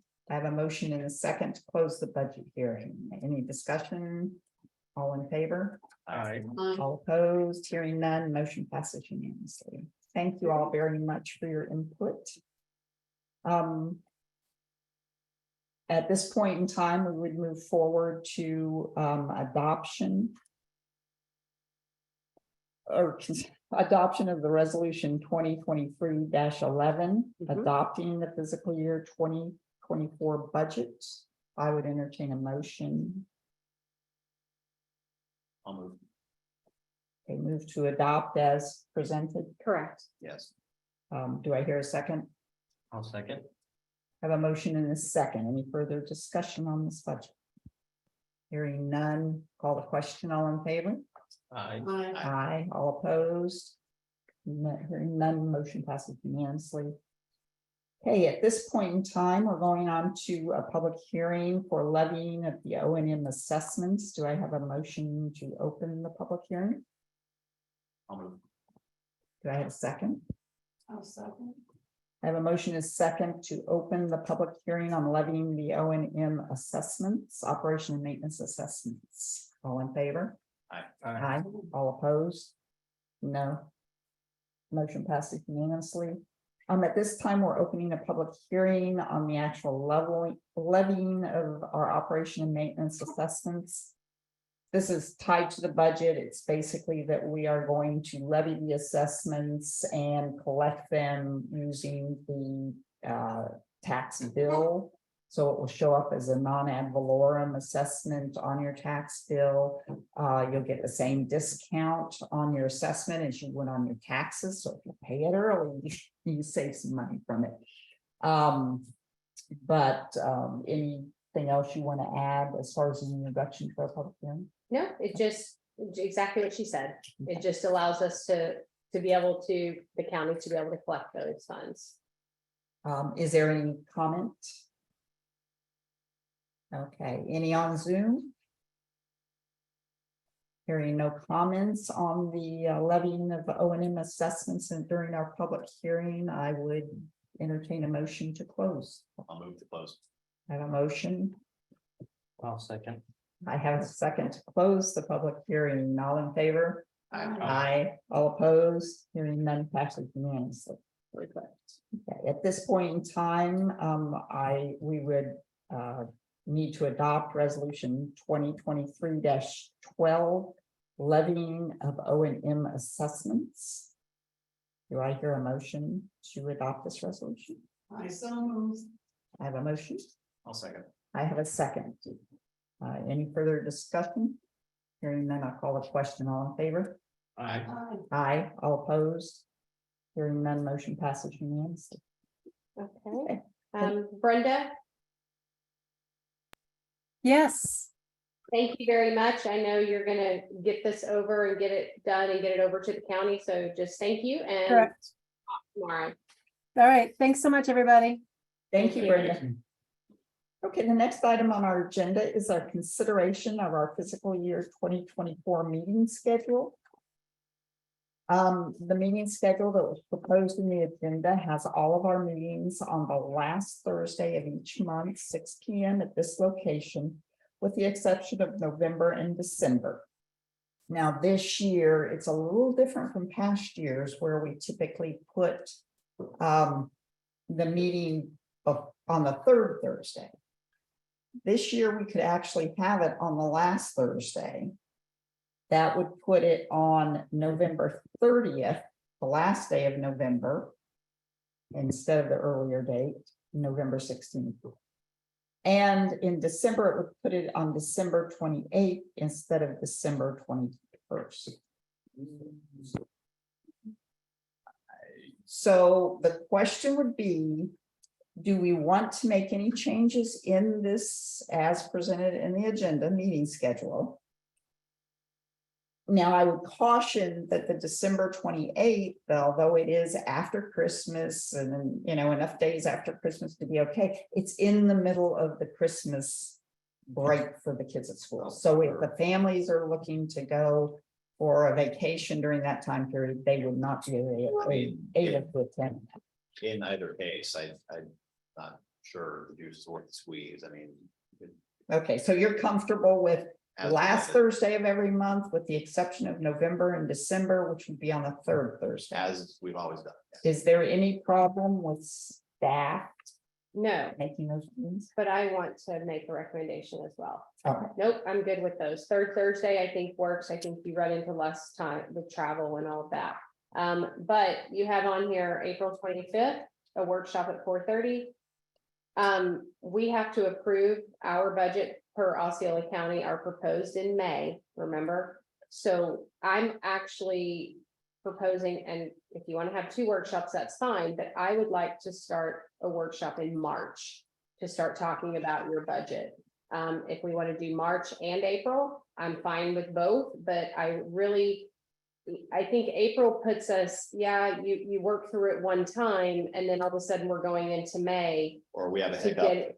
get it approved, or exactly, we have a hiccup with the county or something, so I'm just asking if the board is amenable to it, that you add a March workshop as well, and that way you've got 2 workshops to really go through this budget with a fine tooth comb. I'm very much in favor of that, because when I'm in a meeting, things sink in more afterwards, and then it's like, oh, maybe this or maybe that, and so that gives us another chance to, okay. if that makes sense. I'm also in favor of that. Previously, we've held our workshops right before the main The meeting. day of your meeting. So the April 1 gives us a little extra push, but the 2 workshops I think would be very beneficial, since we have a much more involved board and. Well, also, if we have residents come, That's true. it gives them a chance to let it all, roll around too. Exactly. So do I hear a motion Well, let's pick a date. okay, wouldn't it be the same day as our meeting? That gives you an hour, and I don't think that Hour is, and a half if it's up to- Well, you want, that's fine if you want to start it early, can- Or I'm do fine you with want to that. set it on another day? Well, you have your April 25th, and that's purely a workshop. Nope, that's before your. right, yeah, that's- my thought would be just to do it the same way, and that's, I mean, how we traditionally just have, I mean, you're shaking your head.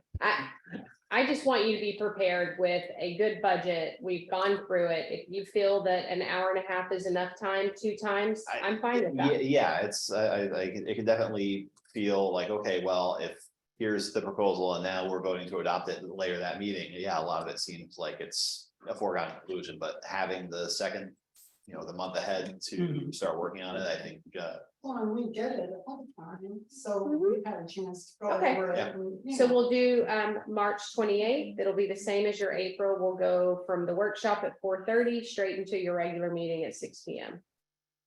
And if that's good, then that's what you would adopt as amended. so moved. Okay, I have a motion to adopt the FY 24 meetings. Hi, this is Kate. Can I speak just for 1 second? Hi. Just wanted to give the board a heads up that we can cover all meetings. It's just with the November and December date being at a different day, we may need other attorneys within the firm to cover those two. Just a heads up, just letting you know. Great, thank you so much, Kate. Forgot that. So I mean, yeah, does that I mean, affect? I mean, Kate, that would be the case, I mean.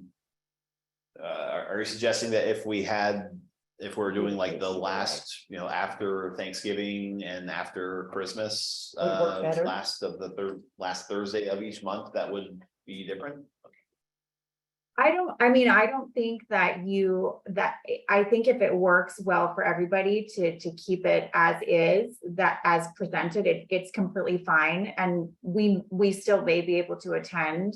So I don't think you should base it on us. I just wanted to give you all a heads up. But if it was on our regularly scheduled, we would definitely be there.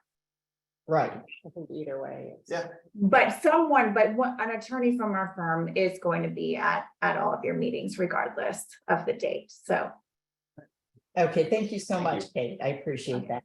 you're welcome. Okay, does that change any motion? Nope. Okay, so I have a motion, do I have a second? I'll second. A motion and a second for the schedule as presented in the agenda, plus an additional March 28th at 4:30 workshop. Any further discussion? Hearing none. I'll call the question, all in favor? Aye, all opposed? Hearing none, motion passes. The next item on the agenda is consideration of a reserve study proposal. I assume community advisors did not go for lesser price. No, they won't take anyone's work. So they would have to, essentially recreate the wheel. Okay. So the prices we have, Independent Works is offering to do the reserve study for $49.95. Community advisors, it would be $10,400. And reserve advisors would be $12,700. Any recommendations from staff or discussion on the 3 that we have available? There was made mention at the last one, I think David hadn't worked with Independent Works, but we did do a little research and they have done a bunch in Tampa. They've done Of some CDs. yeah. I don't know how many they've done over here, but which is probably why David. Mhm. That's, it's only 32 hours, so it doesn't seem like. Yeah. But I did. to make sure that you, Sorry. reviewed that they have done district work. Okay. And we would be providing them, we have the full list of our facilities and equipment and everything, right? From the other study that we could provide them with. So that would help out in that respect, so I have. Don't mind me. Well, I'll come right out and say it, I'm not convinced that this is necessary.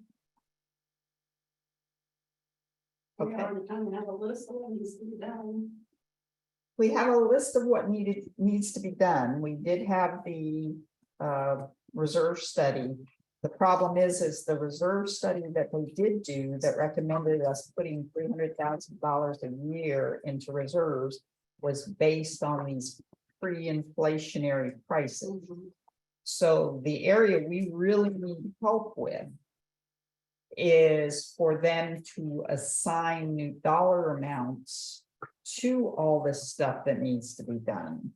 But if we're putting 400,000 into reserves. In the next fiscal year, we've increased our contribution by But- 25%. But we're really not, because we're gonna use 100,000 of that to build the community maintenance facility, which was True. not in that study at all. Right, and that was an oversight somewhere along the line, but, I mean, I'll go along, but I'm not convinced that it's a necessary expense. Because unless we reduce the fees next year, which, That's. yeah, I think just putting 400,000 a year in should cover it, Okay, but that's just mine, sure. and we can always revisit it later on. Joe, kind of with you. I think we just need to focus on our expenses and having someone come out here and tell us we need to save more money and pay them $10,000 is a catch-22, so.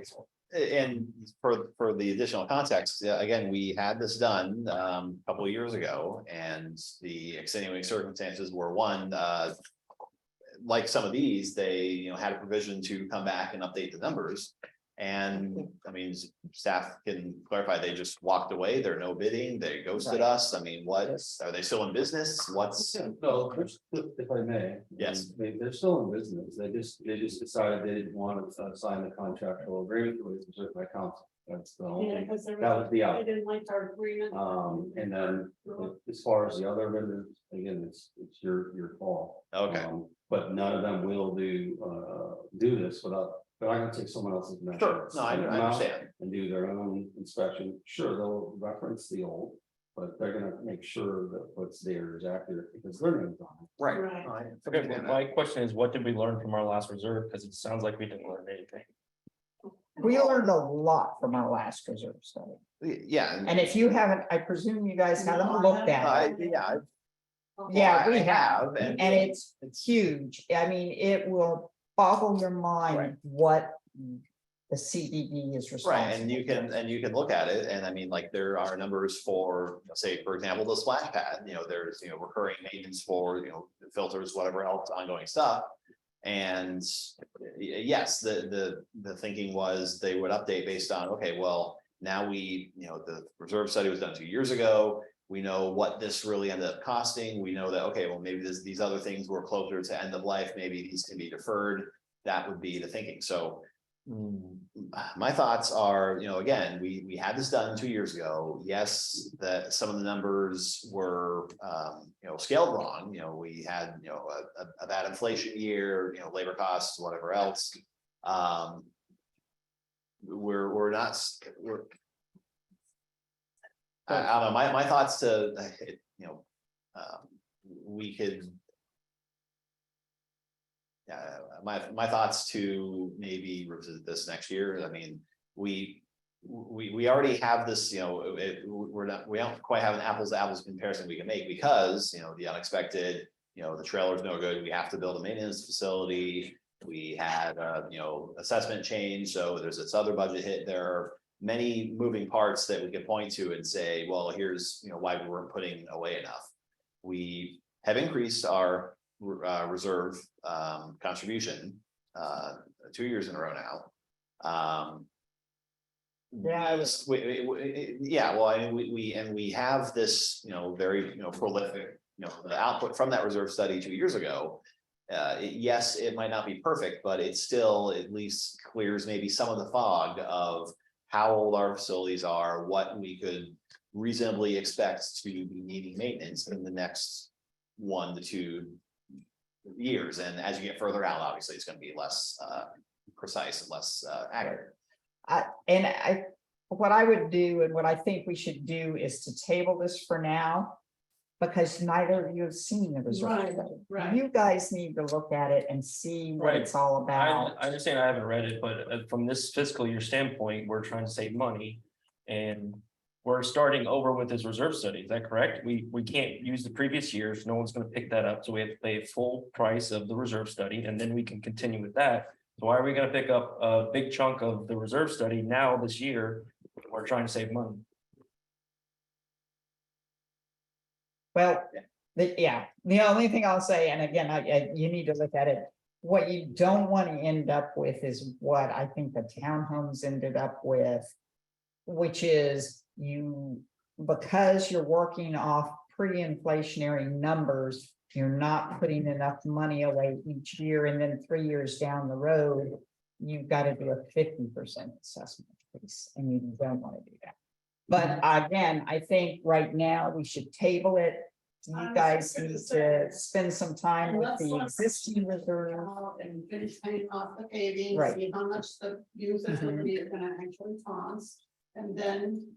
Right. We can talk about that. I mean, it's definitely a smart, I mean, we did it a couple years ago. It's a smart thing to do, but it's, the long-term planning. And I think Right. there are enough, moving pieces in the short term that, we need to get closure on and get more, accurate numbers for, especially with the maintenance facility, that this probably makes more sense to do 6-12 months from now, yeah. So at this point, we'll move that So we can't change our numbers now. to maybe Right. October or November. So we'll do October agenda, Mhm. okay. Got it. The next item on the agenda is a discussion regarding the swim team. Is Emma Archibald here? Okay, so I guess she didn't We can, come to the meeting. Briefly, I'll just give you information. Got an inquiry from a resident from Harmony West, interested in putting together a swim team for the Harmony area as a whole. Asked possibility of using our pool because it has swim lanes. I think my opinion would be to reach out back to her and ask her to please contact the school. The schools are usually what either the school or the municipality puts the swim team together and see. Because if she could go through the school, then their insurance and everything would cover it. So maybe if you could do that. okay, we'll reach back out to her and ask her to go through the school. The next item on the agenda is the consent agenda.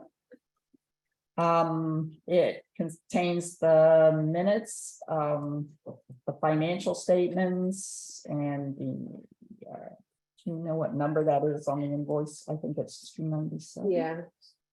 Also, you all have now the full red line minutes. I sent them while we were sitting here. Those I thought had been sent out to everyone. Apparently they were not, which incorporated really only Teresa. No one else sent them back to me with any response other than Joe of how terrible they were.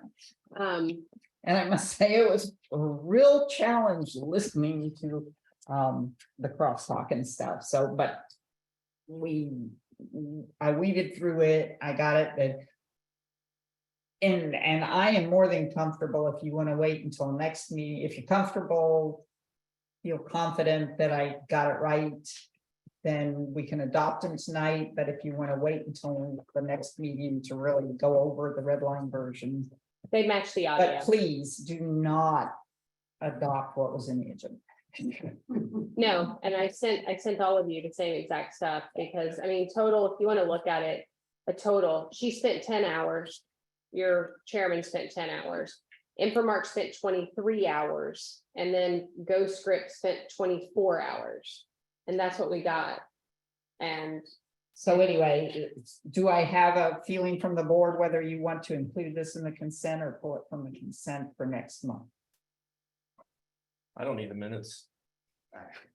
Well, I need to find out something on this.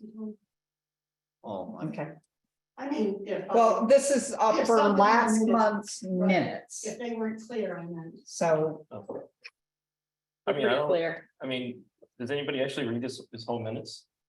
Yes. I do. Well, you got a lot of time on your hands. Not really, but yeah. Well, And I then the was reason I thinking do about it, is but I don't- from a legal standpoint. Once the minutes are adopted, they are the gospel about what happened at the meeting. Actually, the audio is the gospel of what happened at the meeting. Because that's why we have to keep the audio. We have to keep minutes, we have to do minutes. I'm not saying that, but if somebody wants the nitty gritty of what happened at a meeting. Even now, your minutes are very long, but I even still have people now that request the audio. Mhm. But your minutes are searchable. I mean, I guess But this is- legally, can you use minutes to like get somebody in trouble? Like, yeah. We'll ask Kate. Okay. Yeah, I think Mike's already I mean, opined on but it. if they prove that your minutes are not accurate, then how does that work? Because I mean, you can't. No, so typically in any district, and Kate can definitely opine on it, I think Mike Eckert has as well already. We typically recommend all districts, you do summary minutes, and that way it's not, if somebody wants the details of your meeting, they'll request the audio. We don't ever recommend, or at least we don't, Kate may have a difference of opinion, to do verbatim minutes. We've talked about this in this board meeting before. I'm not talking about that. We'll be, but- that's further down the agenda as to whether we change to. Oh, well, that's what y'all were asking. No, is that the not question suggestion? is, if we adopt even the near verbatim minutes and there is an error in them, does that take precedence over the audio? No. Kate? I will double check with you and follow up to the board with an email because I'm honestly, I'm not sure. I know and typically our recommendation is the summary minutes, not the verbatim minutes. Okay, So, again, yeah. If there's a discrepancy in the minutes, we would always go to the audio to get the full concept of what happened at the minutes, so, or at the meeting, I'm sorry. All right, so the question is, are you comfortable adopting the minutes that you were just emailed out Yeah, because I didn't read them. With the, with the red Right. line change? with the additional change that Lucas and I are not related. We're related? Present and constituting a quorum were Daniel Lee, Carol Castle, Joellen Phillips, and Lucas Lee. Oh, very nice. I missed that one, my apologies. So you would want to adopt that with the change of Lucas Lee to Lucas? Yeah, I mean, again, I just, and since she sent out a few minutes ago, It would be as It's- amended. right, well, I mean, but you can spend, and that's the thing. Motion or you wait until next month. Okay, you don't have to make a motion. We're going to remove the minutes from the consent agenda and consider them at the next meeting. Yes. Be sure to check how many times I corrected you. And on the drive over here, Microsoft did an update and I can't get it Okay, in that's- myself. It's fine. So. So the remainder of the consent agenda. Does anybody have any comments on the invoices, check registers, or financial statements? No, I did. I just have a couple I just want to put on the record. Benchmark said today that they were 90% into the 95. to the not to exceed of 20,000, but they did bill us. And their bill was just blank. It didn't give us any detail, which we had asked for in the past. I already spoken with Angel on this. And we have asked that they provide the detail that we had asked for in 2 meetings ago or 3 meetings ago. And I sent that out to Brett. He'll be getting it over to me, which at that point I'll forward out to the board. The FedEx bill, we were billed to FedEx refund checks out to the RV lot. Angel is correcting that and reversing those charges because there was no need to FedEx them if they'd gone out in timely fashion. The Infomark bill, I've asked for details on, we get details when our credit card is used by Jason.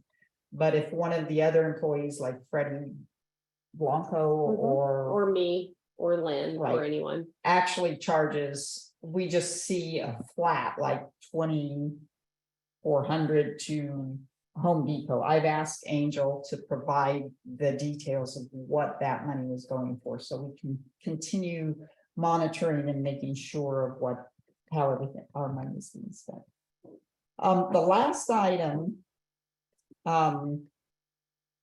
is the storage of records bill. Yes. The May one, yes, it was there, we had them stored, but there's a charge for July, but at the June meeting, we asked that those be digitized and not kept in. $780 a month to store, what was it, 52 boxes? Yeah, I don't have It's it in, just freaking pain. yeah, I don't have it in front of me, but apparently it was signed a long time ago, which I wasn't even aware of, and I was getting stuff reversed and really y'all were Okay, under. well, let contract. me explain that, because I Yeah. went back to my notes on discussions of that contract. And how far back was it? It was in 21. In May of 21. Okay. And at that time, I specifically asked Chris Therese, I said, this is outrageous, $15 a month to store one, 1 foot by 2 foot, or 1 foot by Banker box. that banker box. That's crazy. Don't worry, you don't have anything in storage, so it won't apply to you. So we agreed to it on that. Now we find out we have 52 boxes. Okay, and it's in the agreement, we have 52 boxes, but in May. or June, one of those 2 meetings, we directed you that we don't want to pay that fee. Mhm. We need it all digitized, or we'll take the record. I don't care what, I'll go U-Haul over. I mean, you're talking about 70 cubic feet of space for $780 a month. I can't do that. That money that's ridiculous. So you tell me, is it digitized and we don't have to pay this in July, or? I'm waiting for them to tell me what that's gonna be and what that looks like. And how much of those records can just be discarded, because some of them you don't have to keep after X amount of time. Okay, but we're paying $780 a month. Tell me, do I need to just bring a U-Haul over and pick them up? I wouldn't think so. Okay, well, tell them we're not gonna pay it anymore. Okay, Mhm. thank you, because that's just unconscionable. For that amount of space. Issue I had brought up in the email before, I don't know how much this relates to Infomark preparation of versus campus posting, but whatever we have in the minutes here is searchable, so I'm not sure that it's, wouldn't be ADA compliant. As far as, the portion of the, the check register and everything, like we've been talking about this. There's an issue with the documentation, ADA doesn't require your minutes to be searchable. They were, screen readable, whatever. yeah, they're ADA compliant. But as far as searchable, that has nothing to do with ADA. That's a matter of if they want to be searchable or not. Well, okay, well. I might have been mistaken. I thought I was Yeah. equating screen readable as, I mean, if that text can become speech, then that text could be searched. And I'm not sure what that difference is. Yeah, and I'm not an ADA expert, but the bottom line is they are responsible for keeping your website ADA compliant. The onus is on them, and they provide quarterly reports.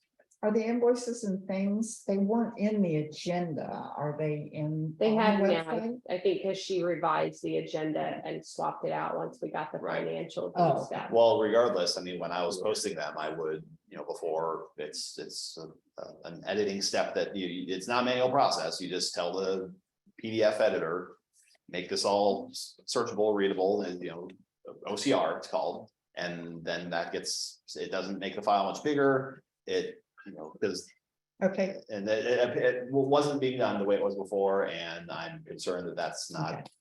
Yeah, they're paid to do that. The onus is on them. This is what they do.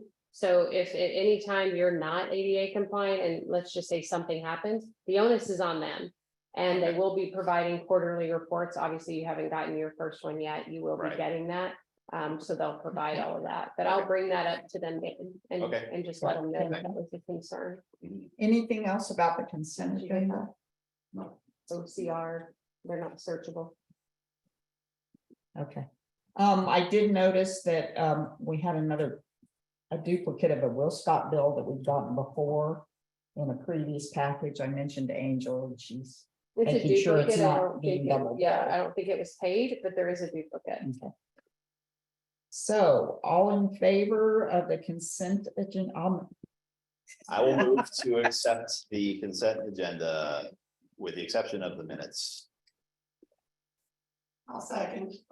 I have a motion and a second to accept the consent agenda with the minutes removed and tabled until next month.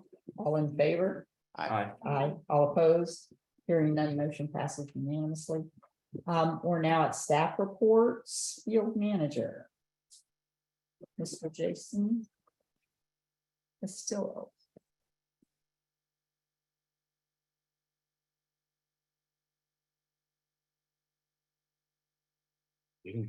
How's field doing? Good. You guys have any questions? I just went through it a little bit. Were the signs removed from last time we spoke? What signs? Which ones? All of them? Oh, no, I don't think they've got, All of the No. developer signs. No, not yet. Okay. We're working on the removing Fence. fence and Fence getting that Okay. out the way. Yeah, and all the pictures that you posted on the report, those are getting worked or are been completed. The 50 list of No, those are still pending. still pending. Yeah. Right now, everything's on hold until we get that fence done. Okay, okay. So you're just keeping log of what needs to be Yeah. done. Okay. the hydraulic treatment in the lake right up here in Waterside, did that get done? Do you know? Yes. Yeah, Okay. Did it, was it effective? It's working. Is And Brad then, happy with it? and he's working on the other ones now too as well. Oh, okay. And so having a prize, so that Polaris back is helping him pull the Oh, boat good. around. He's actually. So we got the engine all Yeah. taken care of and it's It's back working on the road. I saw it Yeah. on the road the other day. Yes. Splash pad. It's up and running.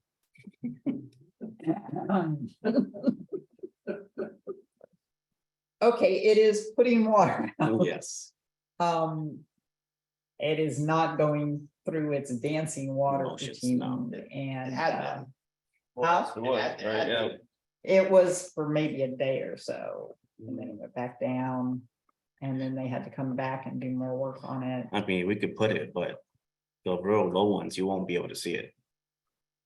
Yeah, Yeah, but it's not about one being able to see it, it's you have your little 2-year-old kid there, it's, getting surprised by the next Yeah. pattern or water jet. I mean, we could always change it, but it's gonna come up not even a foot.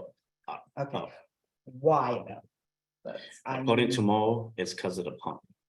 well, I'm not amused because Spees put a pump in. We waited forever. It had to be the right size. Not the Then pump. they flooded the Yeah. pump. Mo flooded the pump. And that would have been the time to tell us it wasn't the right pump. and the. Not center now jets that we were- paid for a new motor for the pump that he's saying isn't the right size. Well, and the center, I mean, the center part is. That's not more power. It's like it's not going to the right place. It's like the VFD panel isn't programmed right, is, So right now, the VFC is full blast. That's why you see all the other ones around high.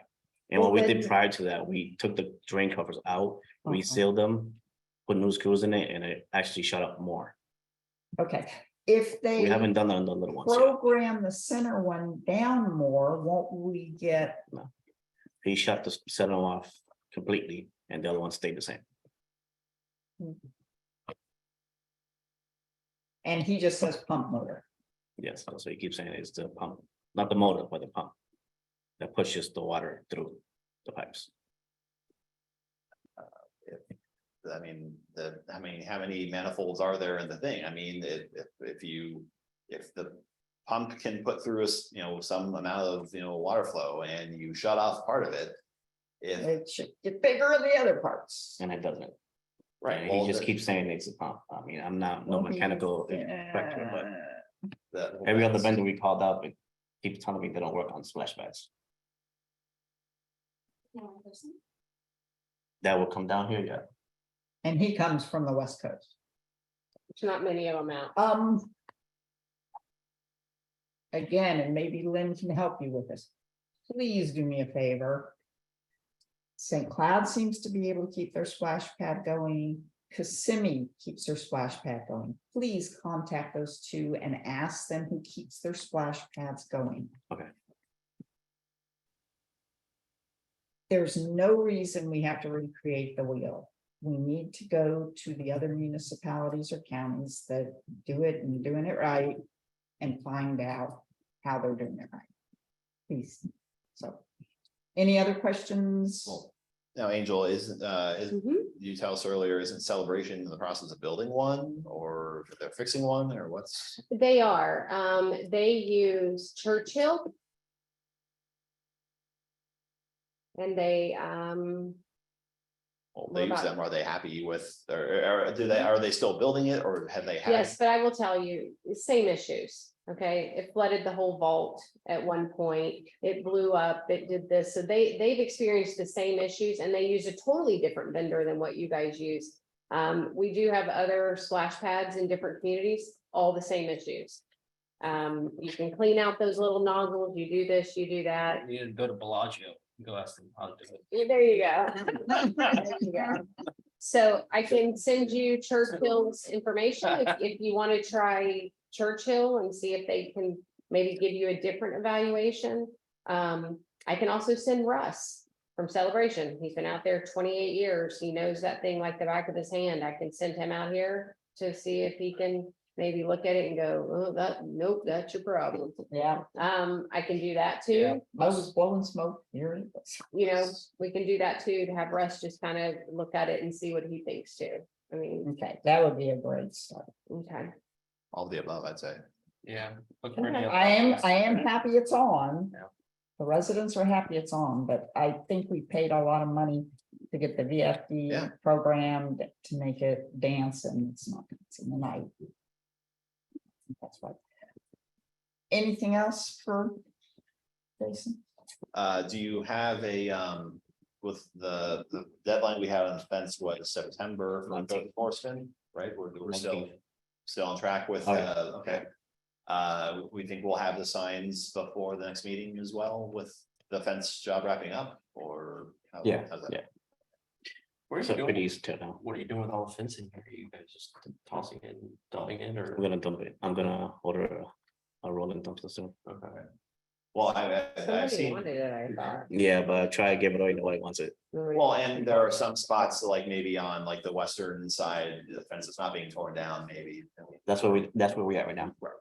Yeah, I was going to make a proposal after looking at that west side and some of the new damage that's happened that we take the rest of it down. But Jason said they're putting the new pieces up and that section, The right side of the west side is already that done. west side Yep. should be in pretty good shape. I was worried about us getting dinged It's, again. and yeah, I fine, mean, but- it's not as old and it's in that case, right up against people's houses, so I think that's. Well, I understand, we don't. Try want that. to happen. that is at least 40 feet away from the closest lot line. I- And there's lots of vegetation, but I won't push that issue until Jason says it can't be If repaired. we're not getting without paid for it, warranty. and we have a reasonable path for, patching it up, then. Yeah. Stay the course. Great, I will say the fence does look good. when it's there. Yeah. It does. And I, you know, I think we're gonna at some point put something there. $140,000 is all it'll take to put it I back. was here like So- 2008, 2009, when I just saw where I used to live, and when I saw the white fence, it was always so. And then grandkids to the black fence, you know, so, because they were real little then. So those are two of my favorite things about Harmony. Right. You know, they both kind of, Okay. well, they grew up to say grandkids. Well, thank you, sir. We appreciate your attendance and your information. Okay, the next item on the agenda is consideration of the garden shed. Lynn, did you want to give everybody a summary of the roundabout you went on? Sure. So. If you'll come up here, So we can hear Oh, you. of course. I get front center. this is Lynn Hayes. Yep, Lynn Hayes, District Manager. Thank you, Mark. Pleasure. All right, so we're talking about consideration of the garden shed proposals. Board members, as you recall from the last meeting, you approved Allen's fence outlet for the shed or 12 by 20. And going back to that vendor, they're again unwilling to sign any work authorization or a contract. As a CDD, you have certain clauses you have to follow for statutory law. And I won't go down that rabbit hole of items that to be in compliance. Some vendors are not willing to sign. So that vendor is no longer on the table. From there, went and checked out with Jason's help. We found another outfit that had a shed, was going to be originally $41, almost $4,200, which would have been less than what you approved. They had a flash sale, but with that being said, I spoke with your chair. I brought it to her attention that it might be an option, but with under her consideration and what her statements were, we would have to build it. It's a kit, so we'd have to come here. We'd have the slab, and your on-site staff would build it. And the county will not. And so We she have to wasn't get a building permit. The county will not let, it's got to be a licensed contractor. correct. So with that being said, and wanting engineering drawings and sealed, signed, delivered, and getting the building permit with the site and site mapping, that got thrown out the door. So went and looked at several others. Teresa had mentioned checking into the outfits that Brett had used for the community maintenance facility that you're looking to build, or commercial. Ever Safe Buildings, they came in with a cost for a 12 by 20. They'll not only manufacture it, they'll install it, they'll do all the things, the engineering drawings, the specs, this, that, get your permitting. And they came back with a price of $6,207.50. You have to add in the cost of the slab and then the permit costs. So we, if this is one of these options or something you want to go with, maybe through a motion to be a not to exceed cost. So think about that. And they do the permitting and everything. No, They provide the engineered drawings and Correct, then we would correct. submit them. yes, absolutely. But they'd put it up. They would do it all. And they're willing to sign and agree. Yes. That's what they said. That's what they say now. It even has the wind cert, with 150 mile an hour wind speeds. So these are commercial grade. Buildings Direct was another company I checked into. It was just an online cost, and I requested a quote. They failed to get back to me. They were close in cost to what I just said from EverSafe. Titan Steel is another a vendor that you guys were considering for your community maintenance building. They didn't return. They will not do a community building that size. Smallest they will do is a 25 by 25 10. Costing about $37,000 to $44,000. Well, that's what the big steel items. That's why we cross them off. So those are your options. So at the end of the day, you can we can wait to hear back from Buildings Direct, or go with the vendor that's been recommended, would have done your commercial maintenance building in EverSafe with a cost, like I said, of $6,207.50. But again, you have to add in the cost of the slab. I don't know that off the top of my head. I thought we were gonna do that by ourselves. right? Yeah, we're gonna do that, so it wouldn't have to be in this. So who's gonna do that? You're gonna do that? Staff, he's saying. Staff said, Okay, all right. I'll So that's gonna be come there, done. So on-site I'll staff, create some 2x4s, I'll put it up. but there's no cost to build a 12 by Yeah, I mean, 20? we'll have materials, but that's gonna be in our budget. Okay, So that'll. all right, and then permit costs, I'm not sure exactly what it would cost. Any idea? I'm not putting you on the spot. They have a whole litany of devices and applications, so I'd have to look it up. Would you say everything would cost for less than $10,000 for the garden shed? oh, I, Price. Yeah, 6,000 and change plus whatever material like the wall. And then Permit. permit. this, Well, the cost we need to consider now would be the cost for the building. Yeah, and the this cost is- For the permit. well, this is all we're considering right now is the building with the engineer drawings and the installation. Right. So, We're saying the slab is on. it would be in from our or budget, Whatever, right? right, The permit does. need that to would be part of in this. the engineer. Oh, Actually, we could just submit it. Well, that's what I'm saying. When we're considering approving this, does Right. that need to, I guess, have a not to exceed for the, That's what would recommendations. and that not to exceed? I'd also like what's the garden lady's name? Maryland. Maryland, Marilyn. I would like her to look at it, make sure she's. it's Well, basically the it's in- same thing as Okay, the I'm just thinking- after. It's in your agenda package. Okay. There's a picture of it with Everstate. Okay. Only difference between that exact model and what this is would be pertaining. There'd be no window. There was just like a single pane glass. in the door. Okay, I don't think she cared about the ones. Everything else is 12 by She didn't 20 want Right. roll up door, Okay, cool. plenty big enough. Yeah. 12 by 20, you could put I a make car a in. motion Alright, cool. to accept the proposal from Everstate. With a not to exceed for the building itself without the pad, with the pad being supplied by staff from our budget. Of $6,500. I'll second. I have a motion and a second. Any further discussion? Did we pick a color? Maryland had picked the barn red, Okay, yeah. and I that think sounds so. He should have the Okay. colors. I have all the colors. If you could Well, just drop me the spec of the colors from what we have Okay, from Maryland via email. I can yeah, I can get this tightened up. she's out of town and we'll. Okay. But she had said barn red, and I think it was Sounds white good or to me. a sand color for the trim. Same color, Mhm. or you know for sure? For the trim. Okay, so it's sand color on trim. Mhm. And then the actual building materials itself will be barn red. Right. Got it, done. I'll go- Okay, all in favor? Aye. Aye, all opposed, hearing none, motion passes unanimously. All You right, got that? Hmm? You got the motion, Yes, ma'am. perfect. discussion for the frontage fence, I added that, but since Jason is comfortable that he can get it in really good shape by the 19th, we're good to go there. District engineers report. Mr. Hanshaw will have him back to the mic. Watch your back. Did they tell you get a gift card for seeing my house? We're gonna chat.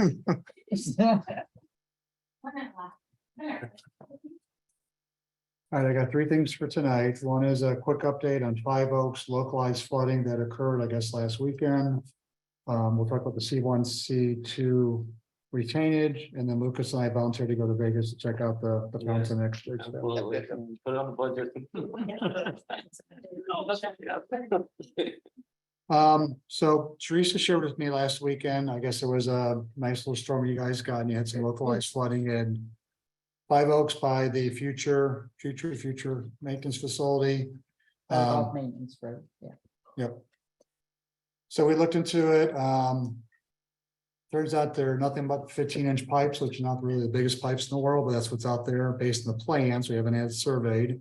There's been some dialogue with y'all regarding the county coming back out to do maybe one more vac truck or cleaning out. I guess I'd like to talk to them before they do that to see if they find something. It's one thing just to do it, but if we're not aware that there was something in there, then we need to know that if it's a hydraulic issue or if the pipe truly was compromised. Right, the information from the residents that actually saw them physically out here on the day of our last meeting, so it was vaxed.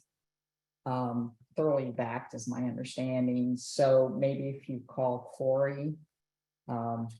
Who was on that email, I think you got a Yeah. copy of it all. And talk to him about what his folks found. In that drain, but if you and he can coordinate to find out what is causing this, is it undersized pipes? Do we have a blockage at the pond where it empties into the pond? Or is the elevation of the pond too high and it's not emptying into the outflow to the wetlands? So those are all the points that I thought of that could be problem. Okay, we could not find the plans in South Florida's website, but when Steve Boyd left and gave us all his files, we happened to find the plans there, so it was very helpful, so. Okay, so are the pipes undersized, do you think? Well, you don't see 15-inch pipes too often in a roadway that size, but So, there's things change over the years, so. And so for my edification, where do they, would they go to the nearest pond, I guess? Yeah, here's the. So this facility would be right here. Right. It's a small.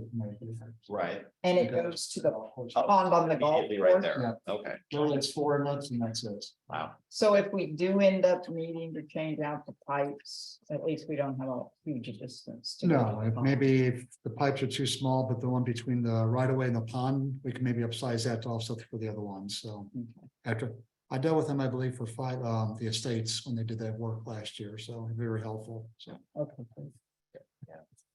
All right, so there's no direction yet on y'all. Well, I'll talk to him first and report back.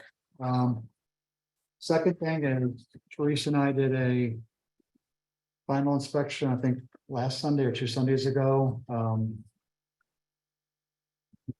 It was about 110 degrees that day, but she got the golf cart. So. At a friend's golf cart, so. So we drove up and down and Teresa pointed out things that she had seen that I need to report to CCI, the contractor. And so Greg had prepared a nice little summary exhibit with photographs that we took and kind of itemized the items for their consideration.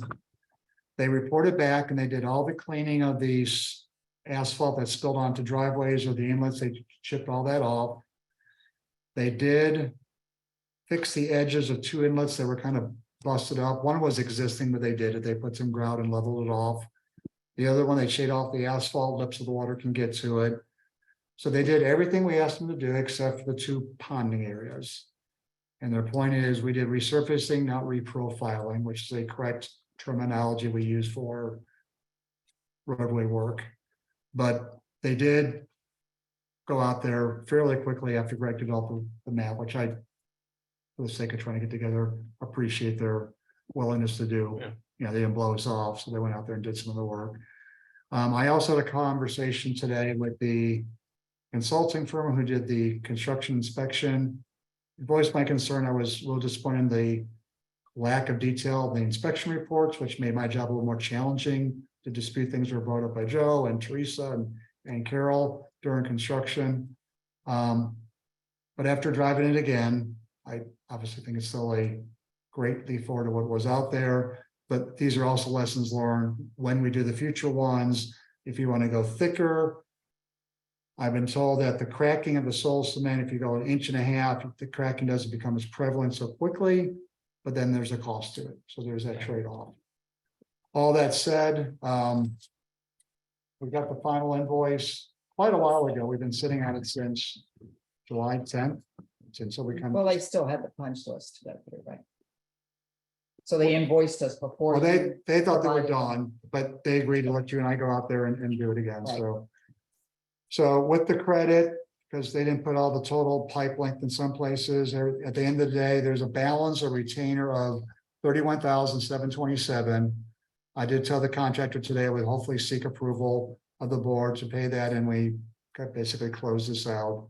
And So the ponding area that you had called out on the construction plan and pointed out to them, they just, they said they couldn't Blew it off. reprofile from the edge of the pavements to kind of get the way that place is bellied or whatever would require chasing that further back to kind of literally reprofile the whole roadway to kind of move it.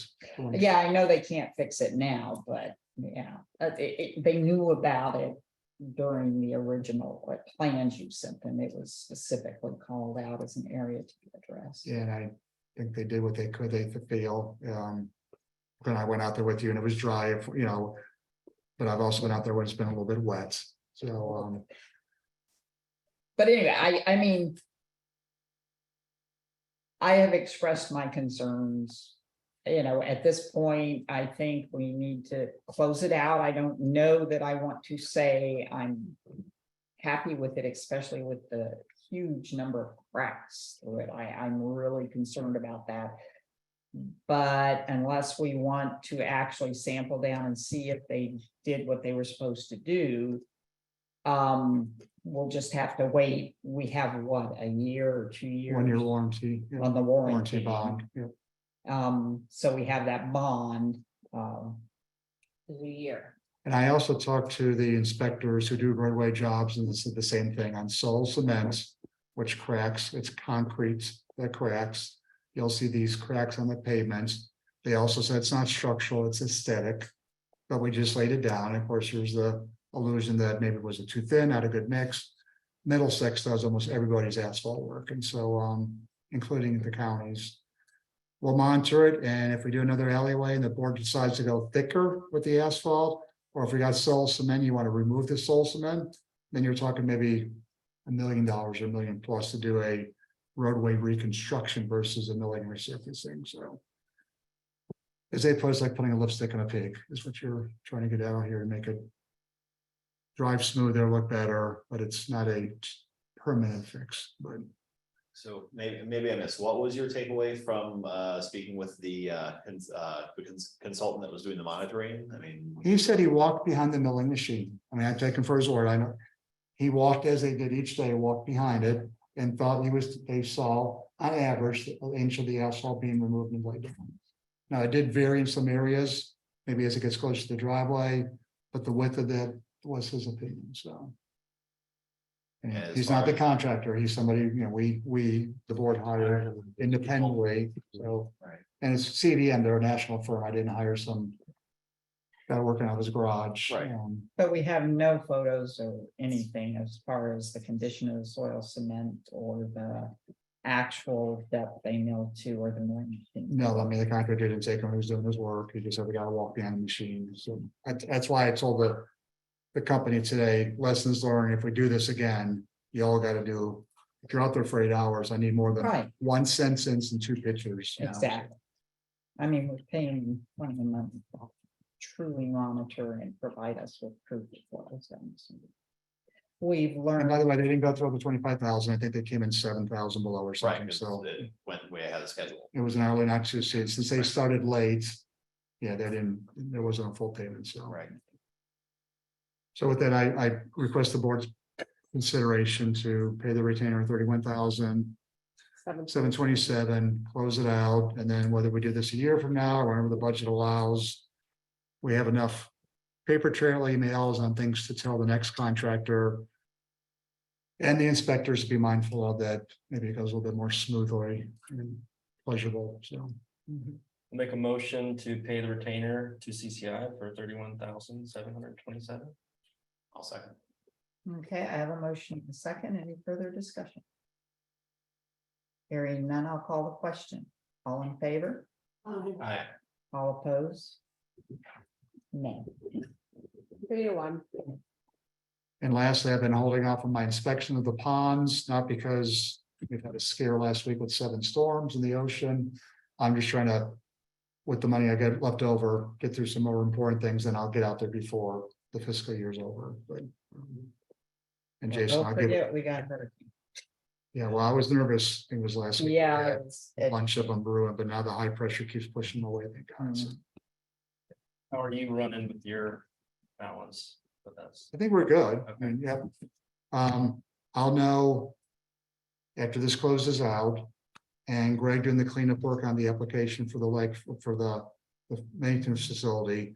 I like to get his time spent on taking the site plan to the next step so we can actually submit something with the fee. And then depending on what I got left, I'll monitor and go on the field with Jason to do the storm inspection. If something unexpected comes up, I'll obviously go out there and do it then, but. Yeah. And then, the only other thing is, the cattails in the golf course. The golf course manager brought that up again, and so I wanted to find out. They're pretty heavy. Do we need to do anything as far as water flow or storage? I need to talk to the guy on Dr. Harvey Harper, who's a water quality. I just want to go to him instead of other people who just spray. I need to know Right. truly Dr. Harper's opinion on. Yeah, the situation we're in is the golf course, the GM for the golf course said that they're getting ready to just spray it or cut it and leave it laying in our pond. So, Then you get that organic mass that keeps piling up and you're introducing then nutrients to the water. but that's why Yeah. yeah. Do we need to head this off? I told him, please don't do that. You're not going to make friends or get us to work. Well, with that you Mike? if you do that. Yes.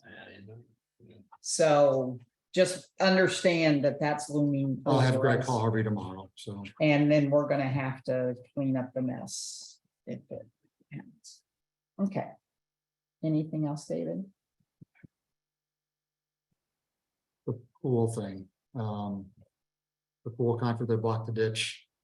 Wanted me to work with Yes. Lynn on that, so.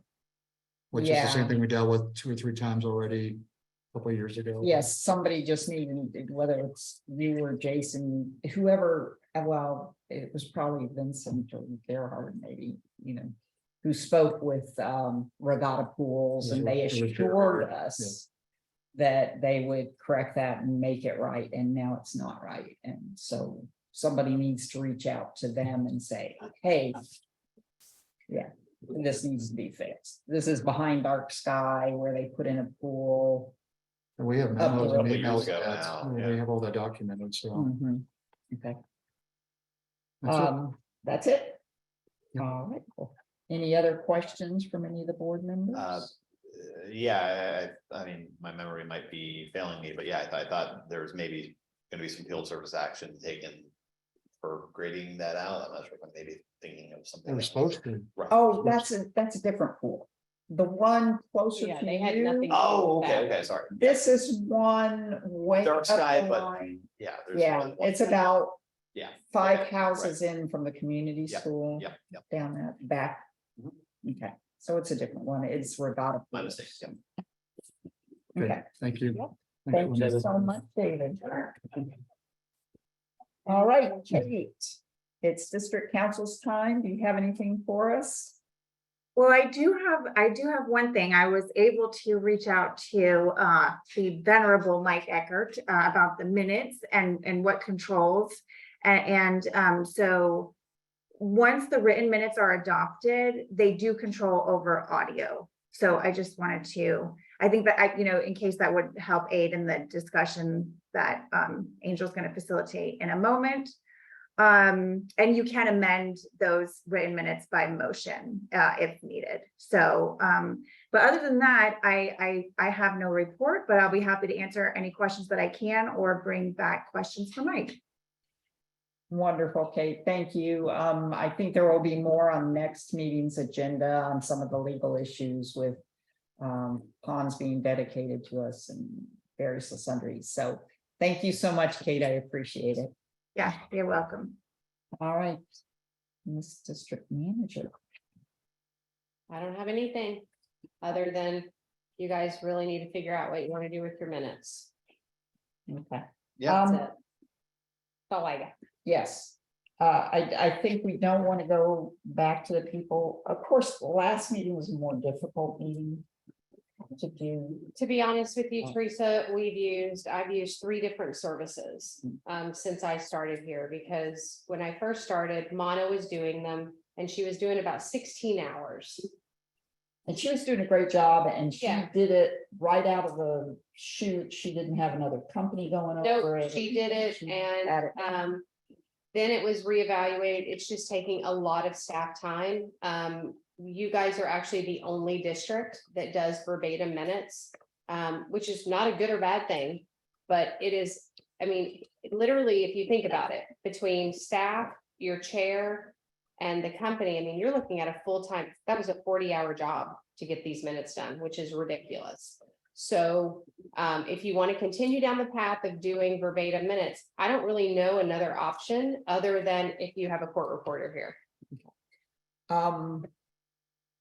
Because I've used Let's- 3 different services now. Definitely put it on the agenda, next month's agenda to address it and take a vote, see where we're gonna go.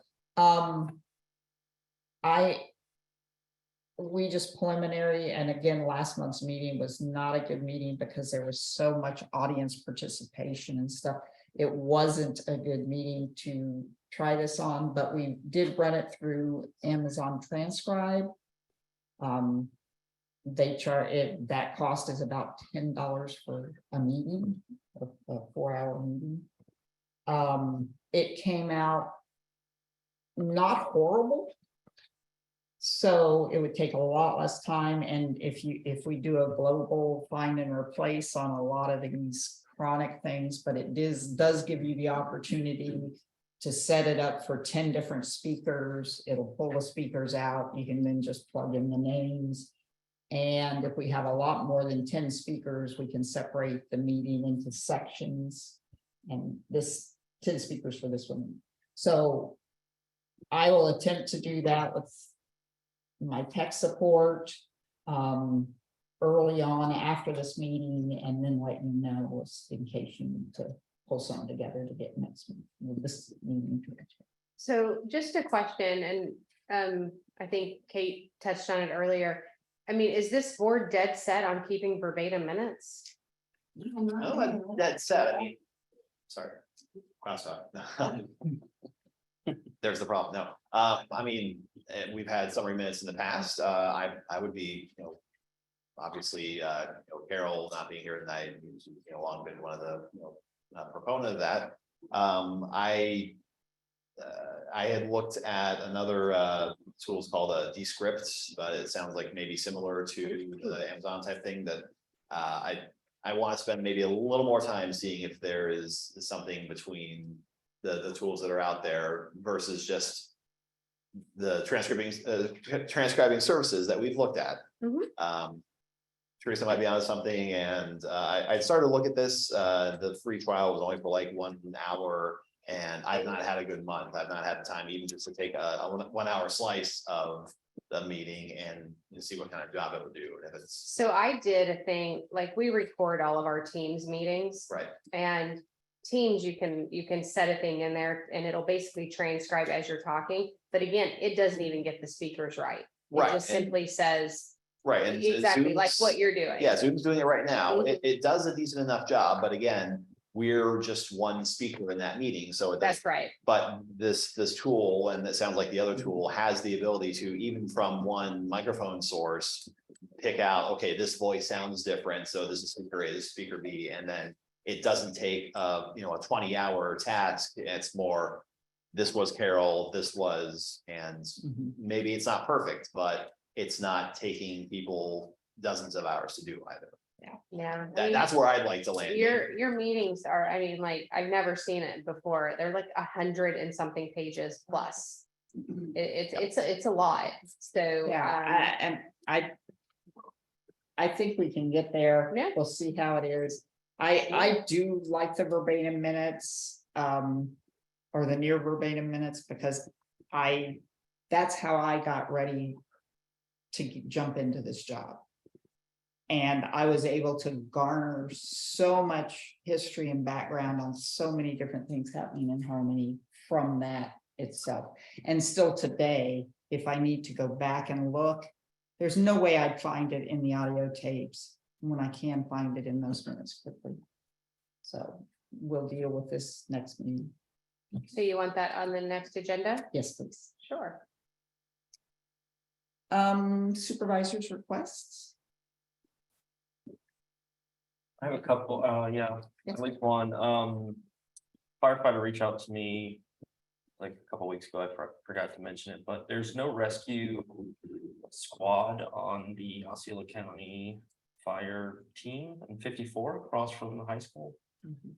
He recommends we get one.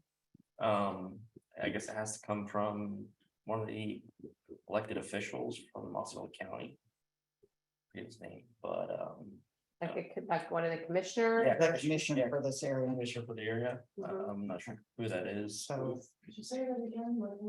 A fire rescue team, we have one in St. Cloud, and I think there's one in Halapaw, but with us being in an elderly community and stuff. There's no one close. There's no one's close. Mhm. Yeah, it's a rescue team, they have certain. right. In other words, if you had a heart attack, the people who came to help you would have to come a long way. I don't want to say names or anything, but I was at someone's house and they came 3 times in 2 weeks. But So how that's why quickly I did they said- get to? Hmm? How quickly did they get there? Real fast, because they were by the high school. Well, yeah, 'cause they were probably So in they the were, area. they were already driving, but if they weren't there, it'd been either Halapaw or. St. Yeah, they're Cloud. not stationed at the high Right, school, at the one across from the high school. so we So there's can, no one stationed there? not, Yeah, I don't have there's a a fire fire. rescue team that has capabilities of CPR, but there's not an actual fire rescue team there. Not like an Like ambulance and Oh, EMTs. okay, okay. Along those same lines, I was also approached by the fire department, again expressing serious concerns, as did mosquito control in one email in the past, about the parking on both sides of the street. They said that if we really had an emergency, they just can't get through a lot of our streets. So think about that for next meeting also. I mean, Yeah, but can we what change authority do we have? Yeah, Huh? what that? I don't authority? think we have any authority. I think we can ask the county to make it, to adjust. Yes. County may already have an ordinance. Once on the street. Most of them do. Yeah. After 9 PM. They will- something. Oh, I'm sure they will yeah, do I that. think it'd be great. My daughter lives on Dark Sky and it's hard to get to her house. Exactly. It's really a problem. Come down Millbrook. Yeah, Feather cracks. Middlebrook and Fairgrass.